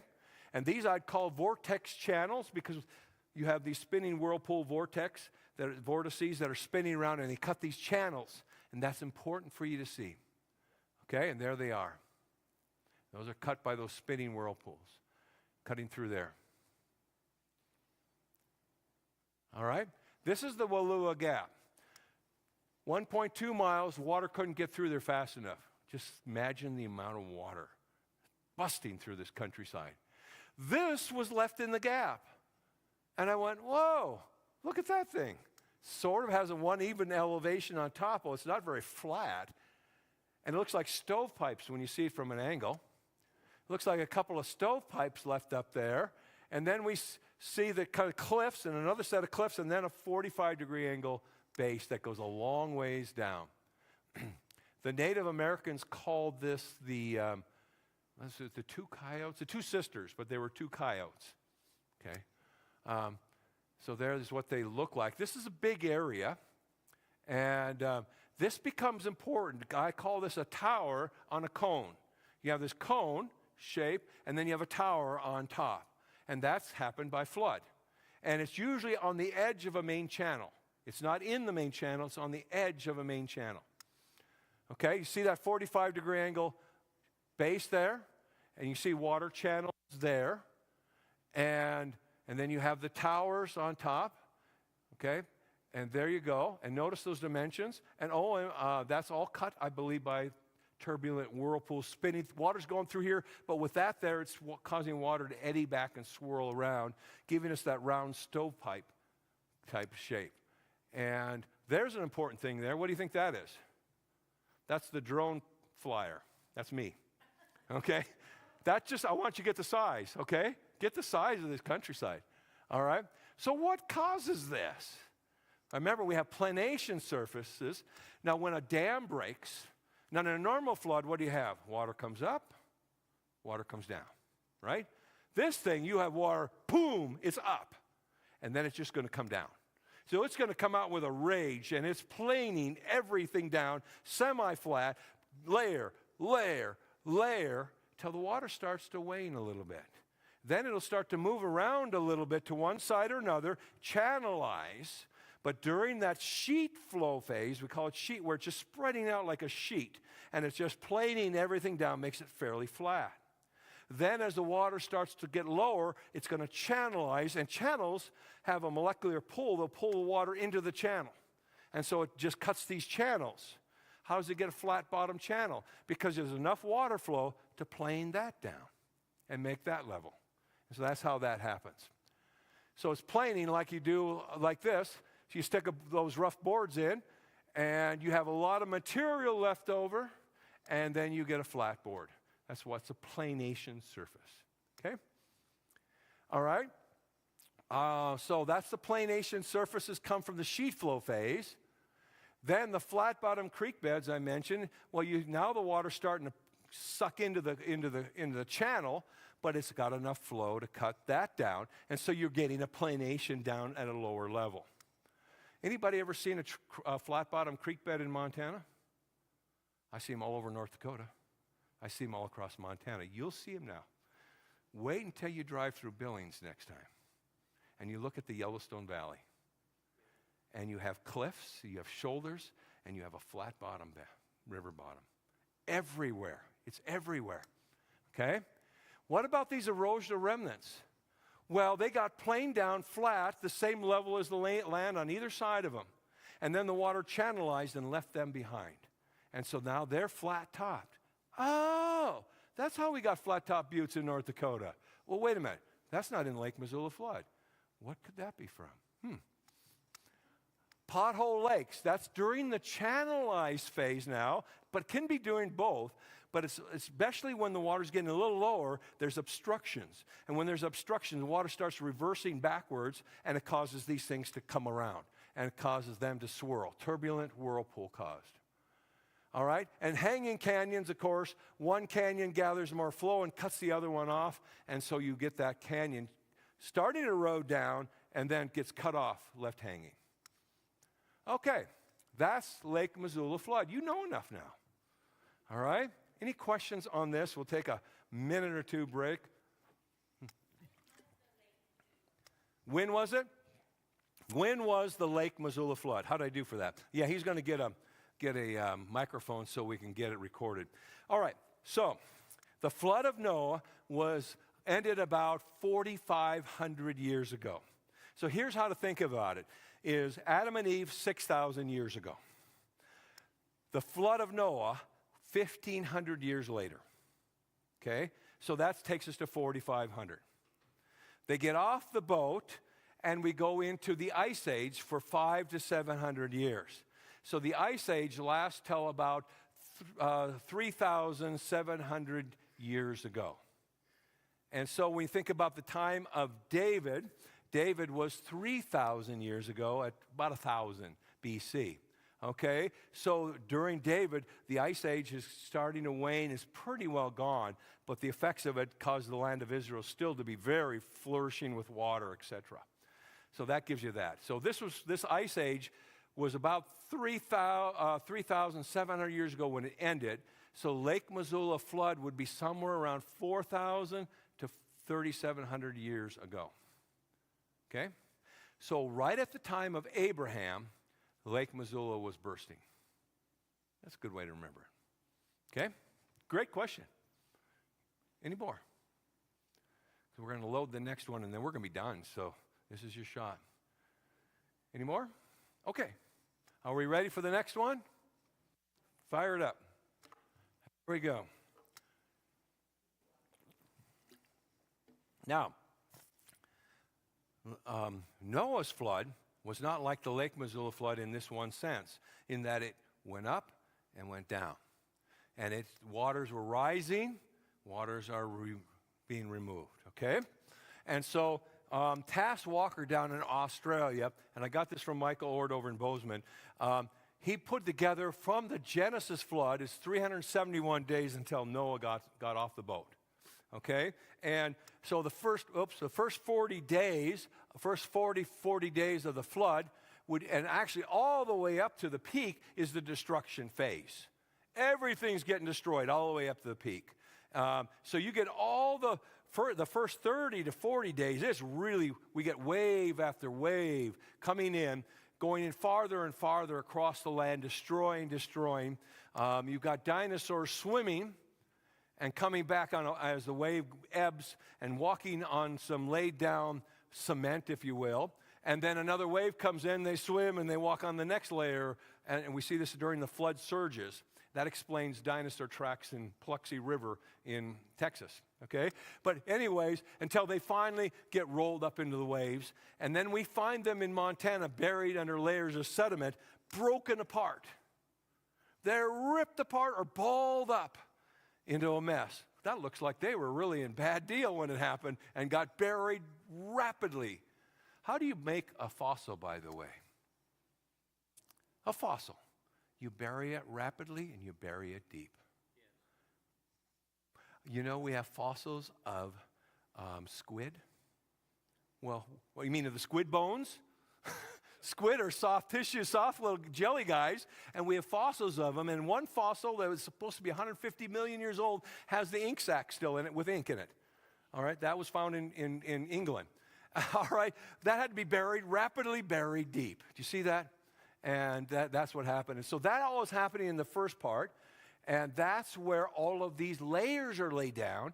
The canyon's not cut yet. The layers are laid down during this phase, okay? And so that's where all the surges are laying them down, and that's why you get these different layers. The surge comes through. As I say back there, there's carved in stone is a book by Tim Clary. From his oil well studies, he can show you where the surges went across the continents. It's not an easy read. It's not a bad read. For even me, I can get through it pretty well. No, just kidding you. But it's not bad. And it really does explain how this flood went. And that's from science, okay? Then in the retreating phase, we're starting to get the mountains to rise up. And they're still hundreds, maybe even a mile or two underwater, hundreds of feet at least. And they're starting to rise up. Now, if you just push a hand through water, what's the water going to do? Push out of the way. See that? And so the mountains are rising up, and you got all this. You got a mile of sediment on top of it. And that sediment's starting to flow off of it. It's getting planed off it in a rolling water coming off as the mountains are rising up. And so when they finally start to peak, maybe a mile of sediment's been rolled off of that mountain, and we're seeing bare granites. But sometimes we see sediments on there too. Okay, they didn't get all washed away, and I'm going to show you some of that. Okay, and so it's planing it down. And so this is an example of a very well planed down surface with it drops down to another plane level below it. This is the Madison River bottom. And we're going to see also flat top buttes from this stage. And that's right outside of Dickinson, North Dakota, where I grew up. So that's where that one is. I used to see that every day. And then it will start to channelize as the water's starting to get lower. And so it's going to start now to channelize, and it's going to start and channelize into the Missouri River, for instance. And all the water's going to flow into the Missouri River instead of planing, and so we start to develop canyonlands. That's how our Missouri breaks got cut down. The Yellowstone Valley gets cut at that time. So this is from Glacial Lake, Missoula. That's what it looked like. You notice how it's flat on the bottom. It has a transition area, but not much of a cliff. Sometimes that's the case. This is Glacial Lake, Missoula, right outside Ritzville. The water volume drops and begins to cut channels. All right? That's history. Now, Glacial Lake, Missoula was west of this. Let's look east and south, outside the Columbia River drainage, and see what we find. All right, so we're going to look at planation surface. Here, Madison River. This is right by Manhattan, Montana, that area. And notice how flat that is. That is flat. That's planation surface. Very, very flat. Not perfectly flat. Notice there's a transition area next to it. And that transition area isn't a sheer cliff. It isn't always that case. In this case, and we see it on Glacial Lake, Missoula, is different from this because this is soft sediment. Glacial Lake Missoula was through hard basalt, solid rock. But then we have another valley down below, that's the Madison River bottom. Notice how flat it is. And then there's another set of buttes on the other side. And I'll show you that in a little bit. Look at that. Look at that. Isn't that a great view? It shows you flat, transition, and then it goes out flat again, down below. And you can see that transition area isn't always sheer. Got to remember, sometimes the water's just flowing off of this upper level and being sucked down. Now I'm on the other side, and this is flat top, and the rocks on top of this butte have been transported there from Idaho, and they're all rounded. They're all rounded.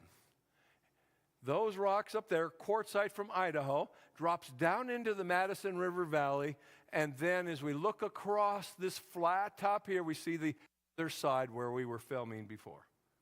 And you see how it left us. This is just exactly what floods do. Now we see the Madison River Valley totally different.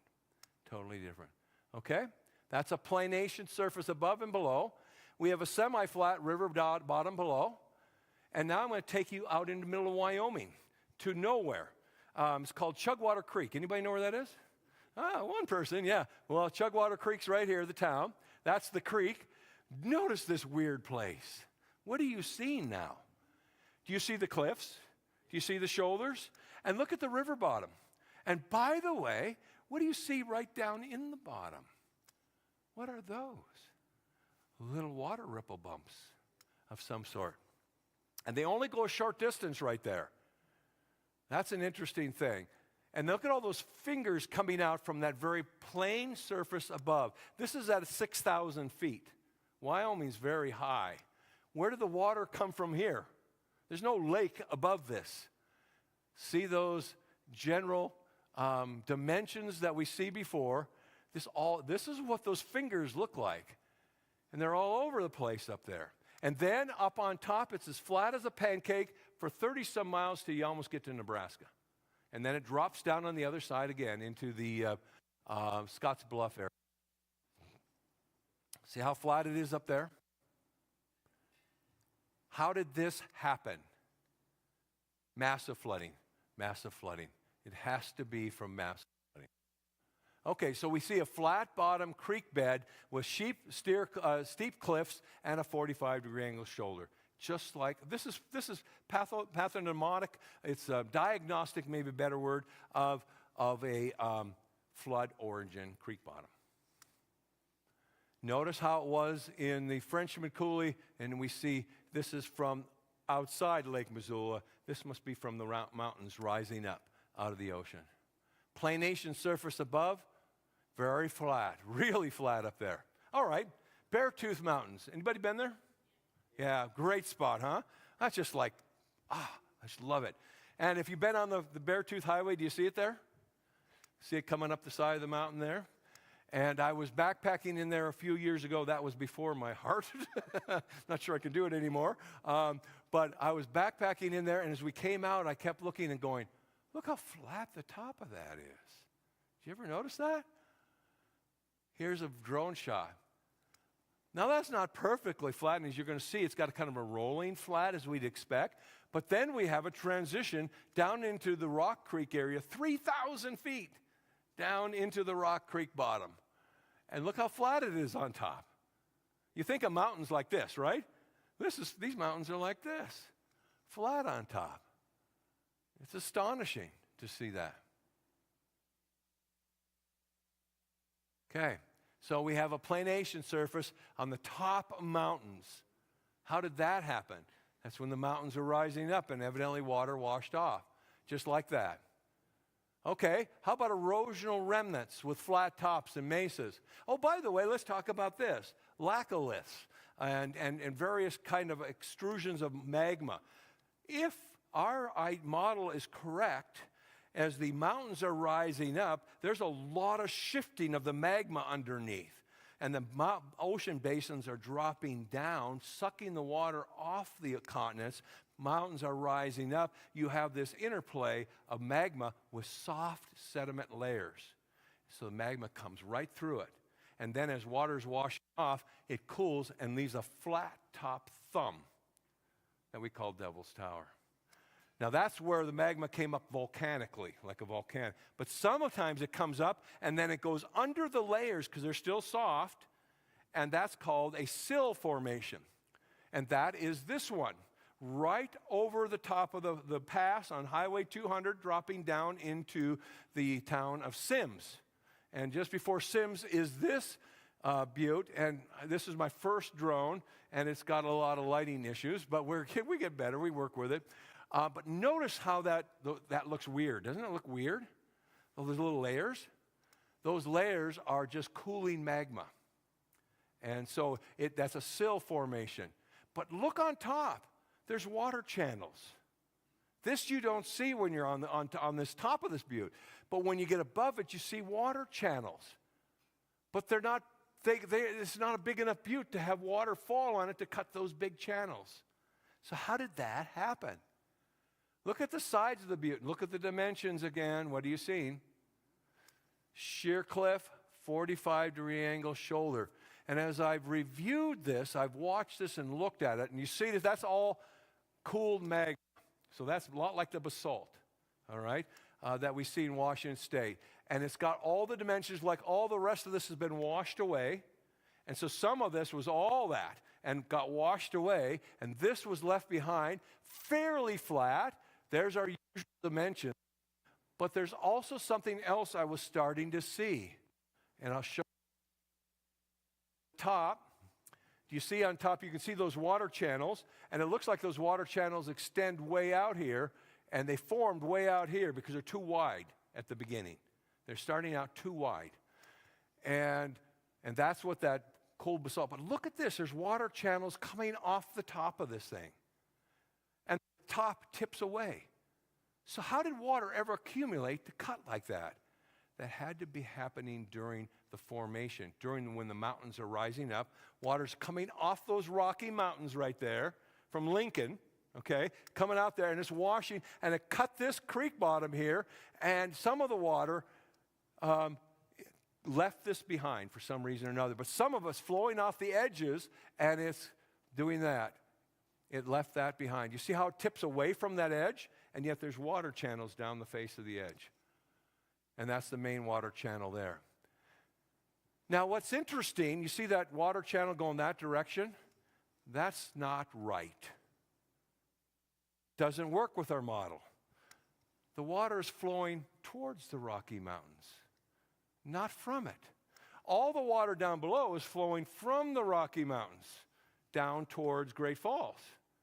This water on top was flowing the other way. The channels cut back towards the Rockies.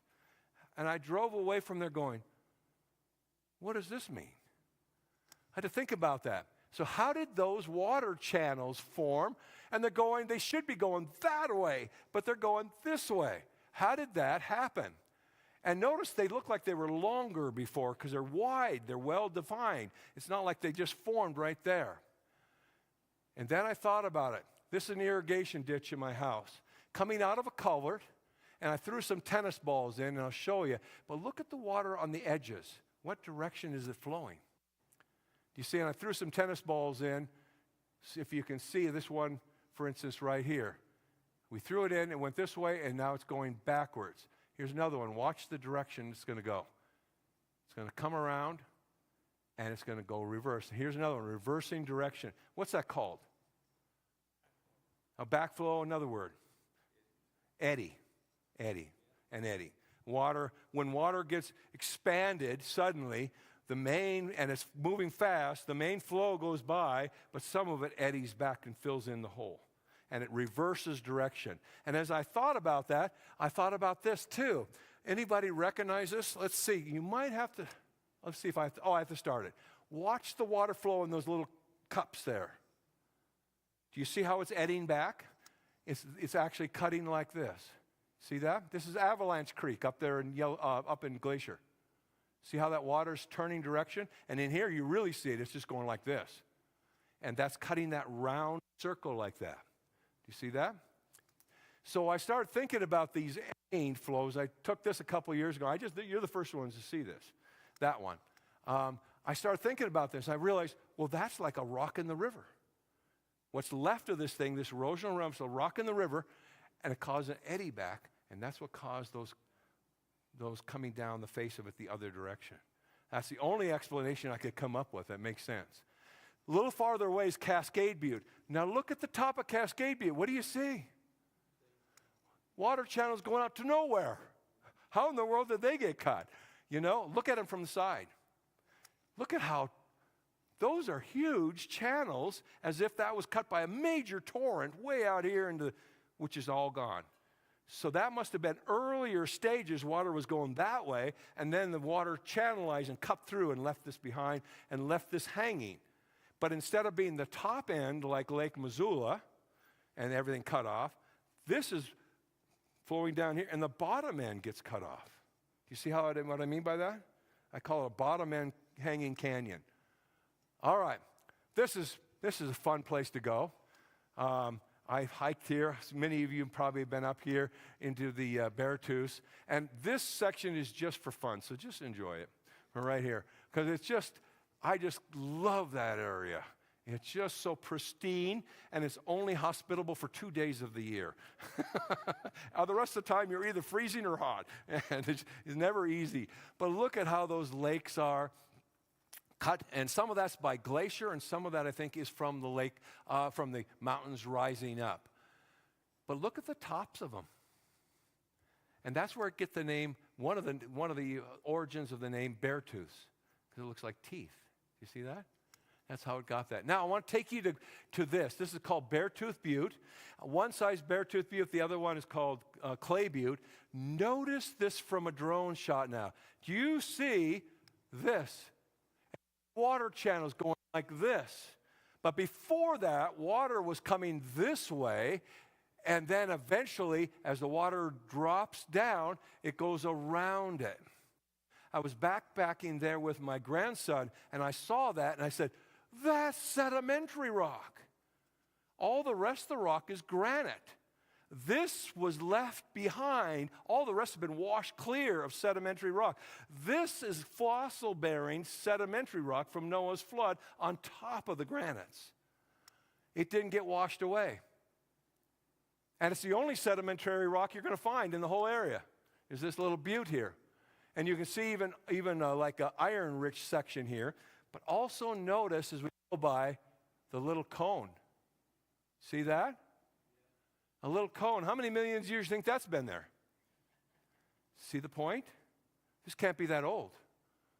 Notice the top of it. What do you see about the top? Flat top.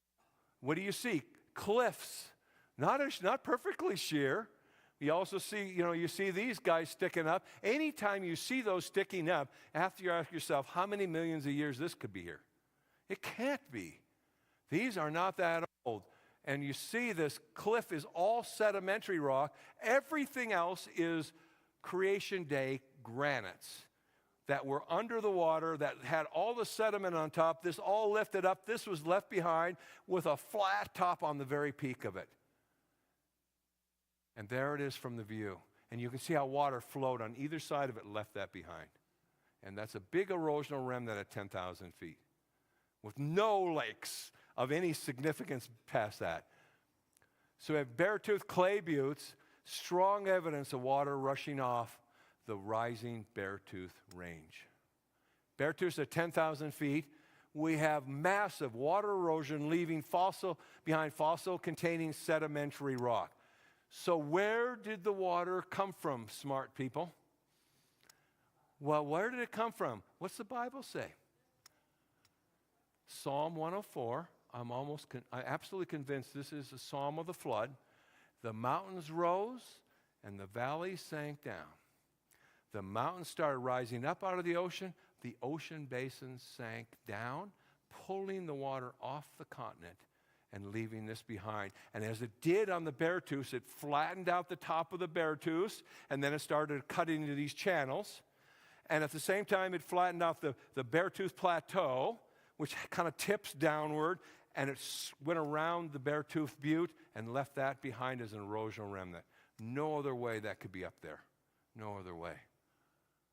Here's a cool one. Factory Butte. You remember that one we saw out there in the big peninsula one out in Lake Missoula? That was 400 and 500 feet high, 1,600 feet high. And look at that thing in the middle of nowhere. Hanksville, Utah. 1,600 feet from top to bottom. What do you see dimensions-wise? What's the top? It's got a flat top, and then it's got a lower level, too. That arrow's wrong. The water's going the other direction. I haven't corrected that. I got to fix that. So that was a mistake I made when I filmed this. All right, now here's the one from Lake Missoula. Remember that? Looks like a dinosaur back. Look at this thing. Same thing, only that's monster. That's a monster. That was so cool to film. Unbelievable to go out there. The wind is blowing, it's killing me. And my drone just flies like nothing. I couldn't believe. Look at the top of it. Look down at that. I was able to get my drone up there, which is astonishing to me because the winds were gusting 40 miles an hour. And it's just smooth as silk. There's the one from Lake Missoula. There's the one from, how is this one left here? This is flood, guys. How else could this be here? This is in the middle of a desert. All right, this is like unbelievable. It's there. That is also desert environment, but not as deserty as Utah. Look at that. That put in your mind. That tells you flood. This is from the mountains rising up, from coming off come out at the end of Noah's flood, and it's really something to drive out there and see that. And one of these days I'm fly my powered parachute over that, but that's not yet. That's another story. Some of you going, what? Yeah. Yep. Talk to my wife about that. She's scared too. So, notice how flat it is. And then it drops sheer off, and then there's that shoulder area. This is really obviously water. I'll take you up to Horton. I've got a few more. Horton, not hurricane. Jim corrected me. It's Horton. Horton Butte. All right. This is called Monkey Butte. Horton Mesa. Monkey Butte. Now, I flew this because I had to see this. And I didn't know if I'd get shot down because I knew there was a military base up there, but I had to film it. And so, see that? That's a railroad track that shoots rockets off the butte.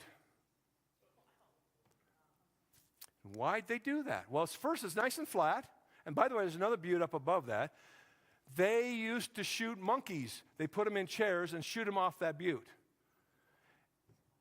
Why? They'd accelerate them up to speed and jump off there.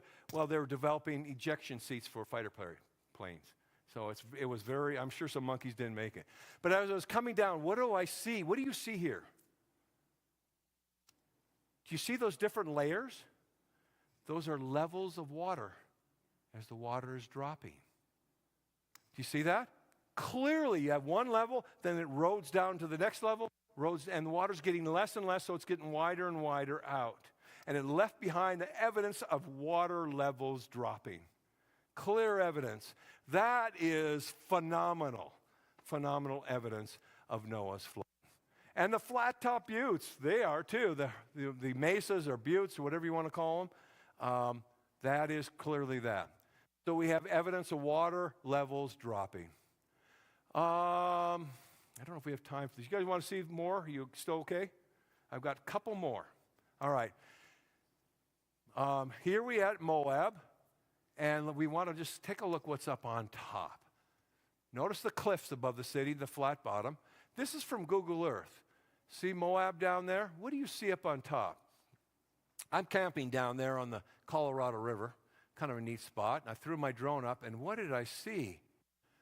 I see the LaSalle Mountains off in the distance, and I see water channels. I call them water fins now. And there they are from Google Earth. You can see them, and you can see how the water kind of even curves a little bit here and there.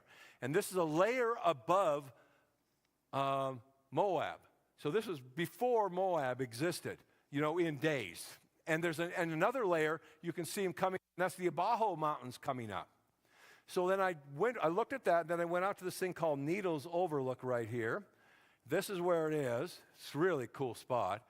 And I flew off of there, and as I was flying along, I looked down. Now we're almost 1,500 to 2,000 feet lower, and I see them again in the very bottom. And they're pointing in the direction of the water flow coming off of the Bajo Range. Evidence of the water from the flood. There it is. You see those? I call them water flow fins. Now, those aren't proven yet. I'm going to try. I know they are. So I'm going to go out there in a couple of weeks and get some more videos. So these give evidence of the water flowing off. Okay.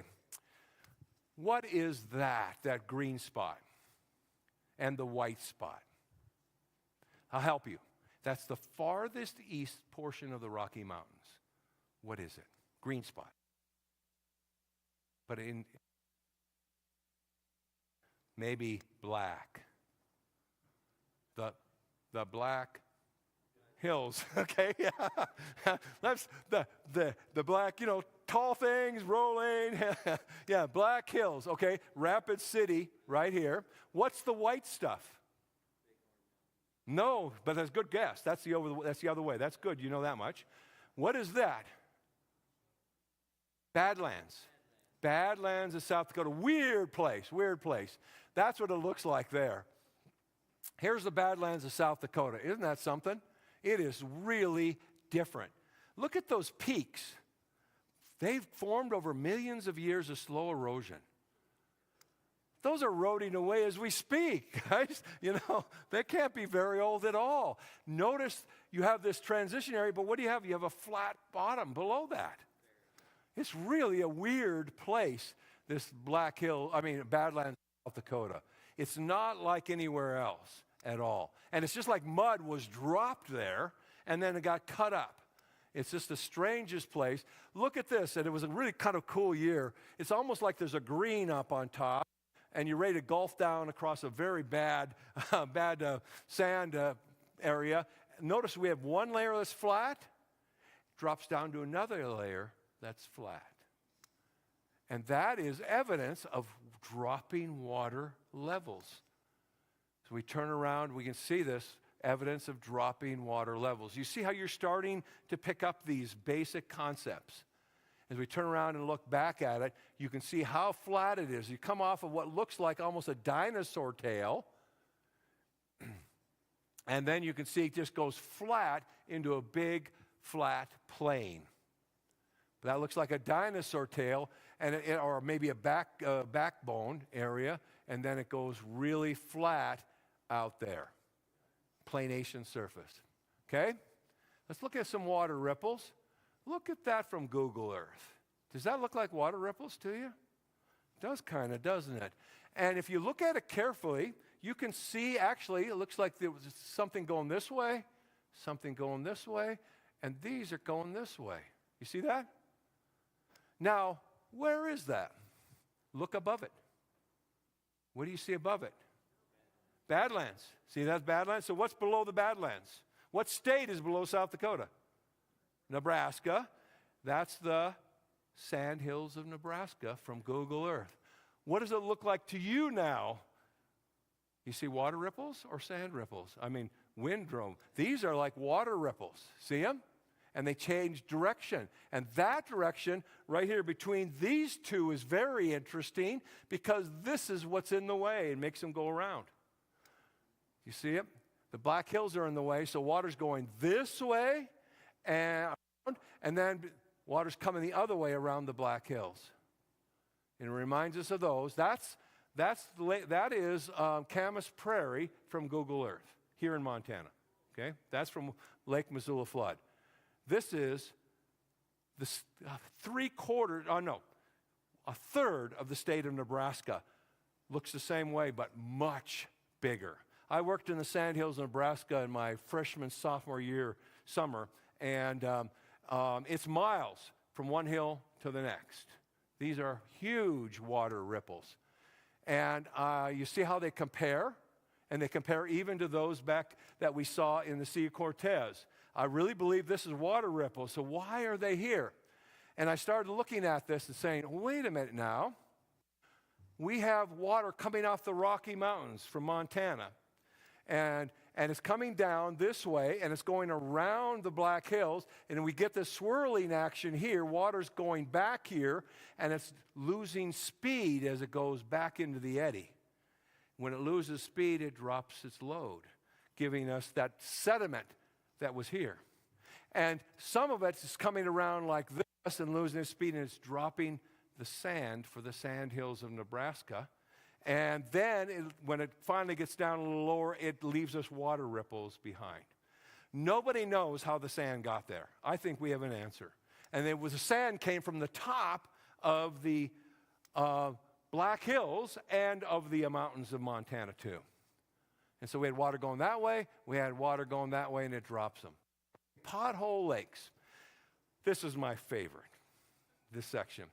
We are in Big Mesa, near Moab, and look what I see when I look down on the edge of the mesa. 700 feet above the desert floor. What do you see? You see them? Potholes on the top of the mesa in the desert. Okay, now wait a minute. And you can even see the water channels where it's spinning, just like we see in Avalanche Creek, cutting those things, cutting around like that. And we're seeing the same thing, but on top of a mesa. Nobody sees them because if you go up there, it's just too big. You don't see it. I'm flying above it. You can see it. Do you see those water cuts? They're everywhere.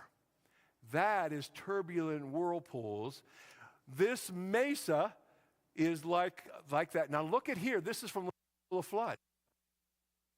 Up on top, that was that big peninsula. All right. I didn't know those were there until I saw these, and then I went back out there to Washington State, and I found them in Lake Missoula, too. I didn't know they were there. All right, cones and towers. Here's Nebraska, Chimney Rock, Nebraska. What do you see as our dimensions? You see a cone on top. You see the kind of the 45-degree angle base, and notice that hard, solid rock that's been there for millions of years, right? We are told this is millions of years old. Okay, millions of years old. I look at that right now and I go, look at those cracks. Huh, really? Really? Seriously? I changed the name myself, the clock tower. It's a clock ticking, and it's going to tell us it's not that old. This picture was taken 150 years ago, and that thing has lost 30 feet in 150 years. 30 feet in 150 years. Come on. This is not millions of years old. And that's why I call it clock tower, because it's a ticking clock. There we go. Thank you. Yeah. All right, one more I think is Utah, because you got to see this, because this puts it together. Jim over there made me take this video, because he said, that's so beautiful. And I said, it really is. Isn't that cool? Those rock layers. But then we got up on top, and I couldn't believe what I was seeing now. Well, what are all those look like little cones up on top? Do you see that? Look at that. It's a big cone field. All these cones everywhere. And I mean, but it's on a ridge. Notice flat below. There's a ridge, and this is in that transition area where the whirlpools occur. And you must have had all sorts of whirlpools. Look at those things. And look at it, looks like stacked pennies or something on top of there. Notice right in here, do you see it looks like a little cones, all along here. And these are all over in, what park is that? Zion National Park. We're outside of Zion, just so you know, because you can't fly drone in Zion. So this is not in Zion, okay? But look what I also see in Zion. Look at that, cones and potholes.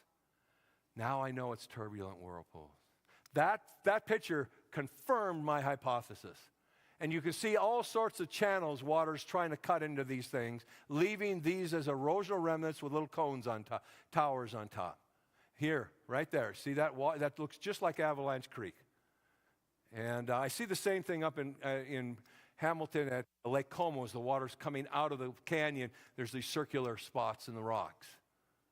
So it's happening today, but this is massive scale, and this is up on top of a ridge, hundreds of feet below or above the bottom. Okay, final test. You guys have been great. Now comes your test. All right, you ready? You're graded, so get ready. Okay, here we go. All right, here we go. All right, Delicate Arch. Arches National Park. Now, I didn't see this right away. You watch now. Watch. What do you see? What do you see? You see that? Holy, this is up on top of a ridge in the middle of a desert by an arch that's 45, 50 feet high, and everybody walks around this and nobody sees it. See the people up there? And that has clearly been cut by a whirling whirlpool, and cuts out a drainage angle and left a cone right there. Tim Clayer wrote the book, The Geologist. I said, Tim, you were just at Arches. Did you go to Delicate Arch? Yeah. Did you see what was right next to it? No. I showed him the picture, and he goes, I didn't see that. Well, that's because I've been trained in seeing that. He's been trained in all sorts of other better stuff. But this is diagnostic of a massive whirlpool. Massive whirlpool. And as I turn the camera past the whirlpool lake, what do you think I'm going to see up here? Up on top, I'm going to see cones. Cones. All over the place. And I'll show you one last picture of them. You see how you guys are getting this down? You guys picked it up. And see how high we are? See where that little kid is? And there's that girl underneath that arch. You don't go any farther that way, you drop 700 feet. It's like, whoa. Yeah. See, you see it now. Can you see the arch? There it is. Okay? I'm miles away. There's the Whirlpool Lake. Do you see how big that is? And those are the cone field that we showed you at the very end. Okay, now here's your test. That was your prelim. You've seen this picture before. That was your prelim. That was your warm-up. And he got it right because he saw it right away. I didn't know the rest of you. You guys saw it, didn't you? Yeah, you all see past that part. But here's the one they're going to put it together. Have you seen this picture of Monument Valley before? We've seen it. Sure, you've seen it. You may have been there, may not. What do you see now? What do you see now? It's your final test. You getting it? Define all the things that you see. Flat tops. Very good. Flat tops on top. And then what comes next? Well, you see the 90, and then you see the 45, and then the flat tops are on what? What are those things called out there then? Erosional remnants. Yeah, see that? And you have that 90-degree angle. Then you have the flat bottom creek down below. Then you have another erosional remnant left behind. And look at that deal. Where did we see that? Palouse, you remember that? The waterfall, the crown. There's the flat bottom. There's the cliffs. There's the flat bottom creek. There's a typical erosional remnant, flat on top, cliff. These are much bigger. Much, much, much bigger. And of course, that guy there and those guys there, those are left behind by flood.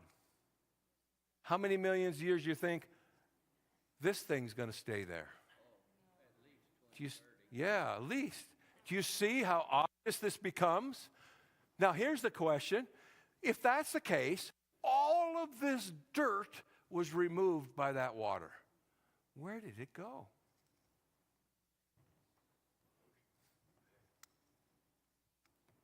Sea of Cortez. That's where it drains. And that's what that was out there in the Sea of Cortez. In fact, right in the armpit of the Sea of Cortez, during low water, it's like 40 miles across, so you'd have to be moving. You could walk all the way across that. 40 miles. It's all flat. They call it a salt marsh. But it's just like this, all the way across, but it's got some brush and stuff growing there. You can walk all the way across, but then the water comes up and it'll drown you. So you got to be a little cautious. Yeah, Sea of Cortez. By the way, BioLogos tells us very arrogantly, scientific and historical evidence is now clear. There's never been a global flood that covered the earth. What's your answer? Hogwash? Is that a nice way of saying it? Yeah, that's a lie. And so I say, my drone says otherwise. All right. There you go. Any questions? Let's see. I think I might have. No, I don't. Okay, that's it. Any questions? Whew. Okay, Mike. Where's our mic? Okay. Oh, wait. Turn it. It's not on or something. Try it again. It might be on now. There. Oh, yeah, yeah. Have you been to the big hole on top of the Killdeer Mountains? Oh, absolutely. It's the same thing. Yes, it is. You know what's cool about that? I didn't show you this, but when I was in college, Corrine, my first wife, she didn't want to go down in that thing. But us guys, we did. And you had to climb down on sheep wire. And it was not an easy thing to get back up, you know. And she was just waiting around up there. She found this thing up there. North Dakota, right there in North Dakota, we're just short maybe by 100 miles from the geographical center of North America. And she found a shark tooth there. And we sent that in and asked, where did this come from? And they said, oh, it was, it's a shark tooth. We find them all over the state. And I went, shark teeth in North Dakota? Well, either it was a gentle inland sea that somebody's made up, or it was the flood of Noah. Yeah. So I've been down that hole. Yes, I have. Yeah. Yeah. Okay, you're close. He's close. We'll get you. God is powerful. Oh, 'cause yes. He's made this world, and it's so pretty. Yeah, it seeing isn't that all cool? These Some of that different stuff. things. Oh, man. Yeah. It's really Yeah. pretty. Yeah. And I've been walking in Montana for 60 years, and a lot of different days you see things different colors and really pretty. Yeah, And yeah. it's really awesome how God is so powerful in this whole world. It's really He's done amazing. You this see His whole power world everywhere. So Yeah. pretty. Yeah. And I've only shown you little bits, but I'd put you totally asleep if I've showed you everything. So, yeah. Anybody heard of Rock City over by Valier, Montana? Anybody know where Valier is? Yeah, okay. So there's Rock City out there. If you can find out about it and you have time, go look at it. Rock City, and that's all I'm going to tell you. So you're going to have to look at it. It is like, what? Oh, okay. So how many years has this viewpoint that you're giving us today been embraced, and is it growing as other scientists and geologists and those saying, yeah, that's pretty clear evidence? That's a good question. Now, just to put it in perspective, I'll try to do the best I can. One is Michael Ord, Bozeman, written 20-some books on all this kind of stuff, kind of mentored me in my earlier days. And anyway, he helped me kind of get this. And then I just took off with it with the drone. And I discovered all this stuff I know it's providence. I know God just kind of dumped this in my lap, and then our board realized we've been given this stewardship. So I've been compiling this, and first time I showed it really to a big crowd was in 2022, and that was in Missoula. And it's been improved since then. The first time I showed it was in Seeley Lake, Montana, right when COVID was hitting. You asked it, so you're going to get the answer. You're going to get this story. This is a really interesting story. So COVID is hit, and I'm anxious to show this, and Michael Ord's going to be there, and other people, Mark Amonrood. These people are smart people. I'm just a guy who flies a drone. I stick my hand up the backsides of cows. That's as technical as Dr. Horton is, all right? But anyway, so I'm excited to show it to him, and we're at the Clearwater Junction, ready to turn up to Seeley Lake. We have cell service for a minute, and one of my friends called me and said, yeah, my wife and I just got COVID. You've been exposed. So we drive up to the church and we tell the pastor, and he says, you can't go on. And I'm going, oh, no.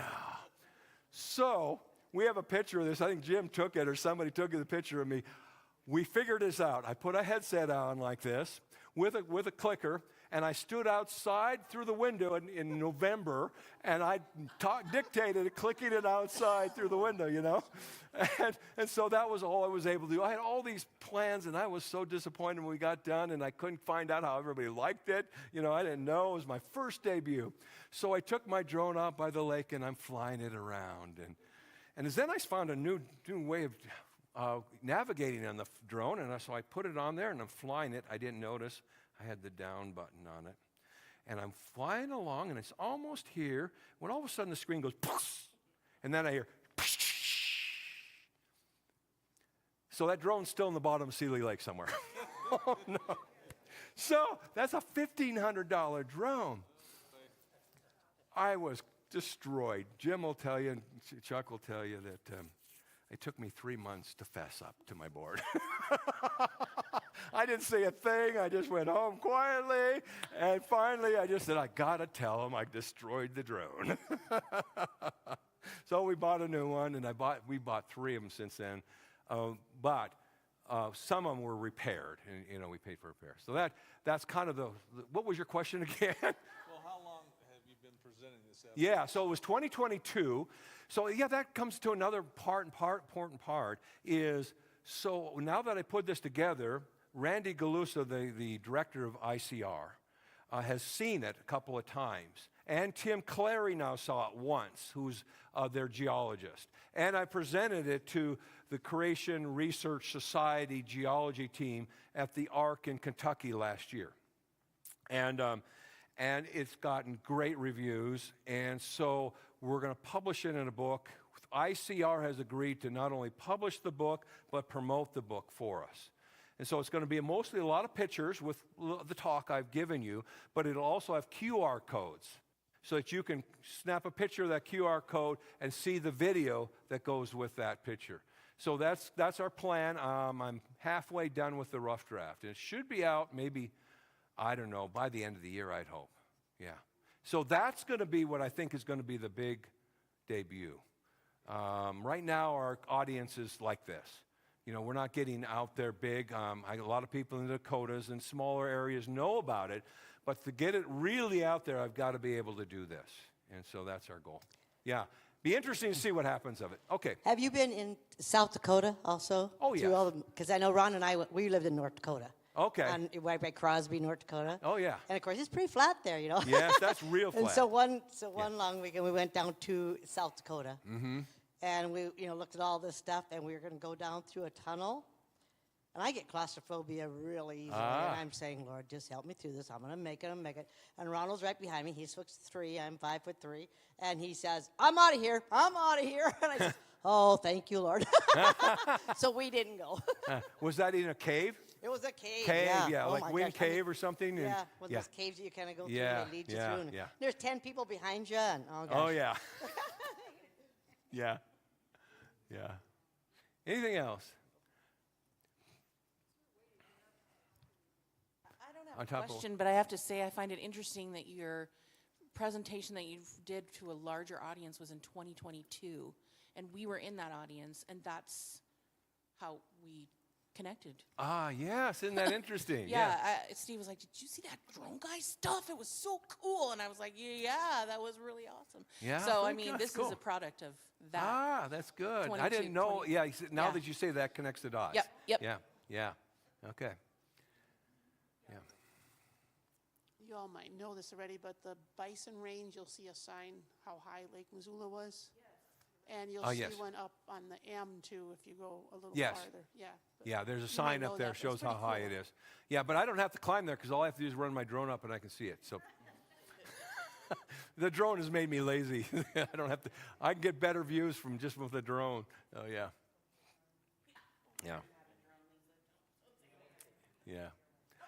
All right, well, we were going to give a door prize to the question that was that the most of you thought that I had that same question. I'm glad you asked that. Can anybody think of a question that they said, I like that question? Oh, you have to use the mic so we can hear it. Yeah. Which question? It's good. You can just talk to it. Is everybody there? Okay. Yeah. Yeah, it's just a question that Steve asked about the Nephilim being here after the flood. Being what? The Nephilim being The Nephilim. After the flood. That was okay. That was good. How many thought that was a good question? That you want to know? Oh, that's a big number. Okay. Any other questions in the running? That you said, you know what? I'm glad somebody asked that question. Oh man, we're going to make this simple. All right. Does anybody think of the question that you thought, I don't care? Anybody think of one? What's that? Yeah. Same guy. You win both prizes, the best and the worst. All right. Well, we're going to give you, Steve, if you don't already have it, want a copy of the card with the Missoula conference on it for you, and then you can use it for the whole church. So that's pretty cool. Yeah. All right. Yeah. Good job, Steve. You have the best and worst question. All right. Well, let's give Dr. Kevin Horton a round of applause.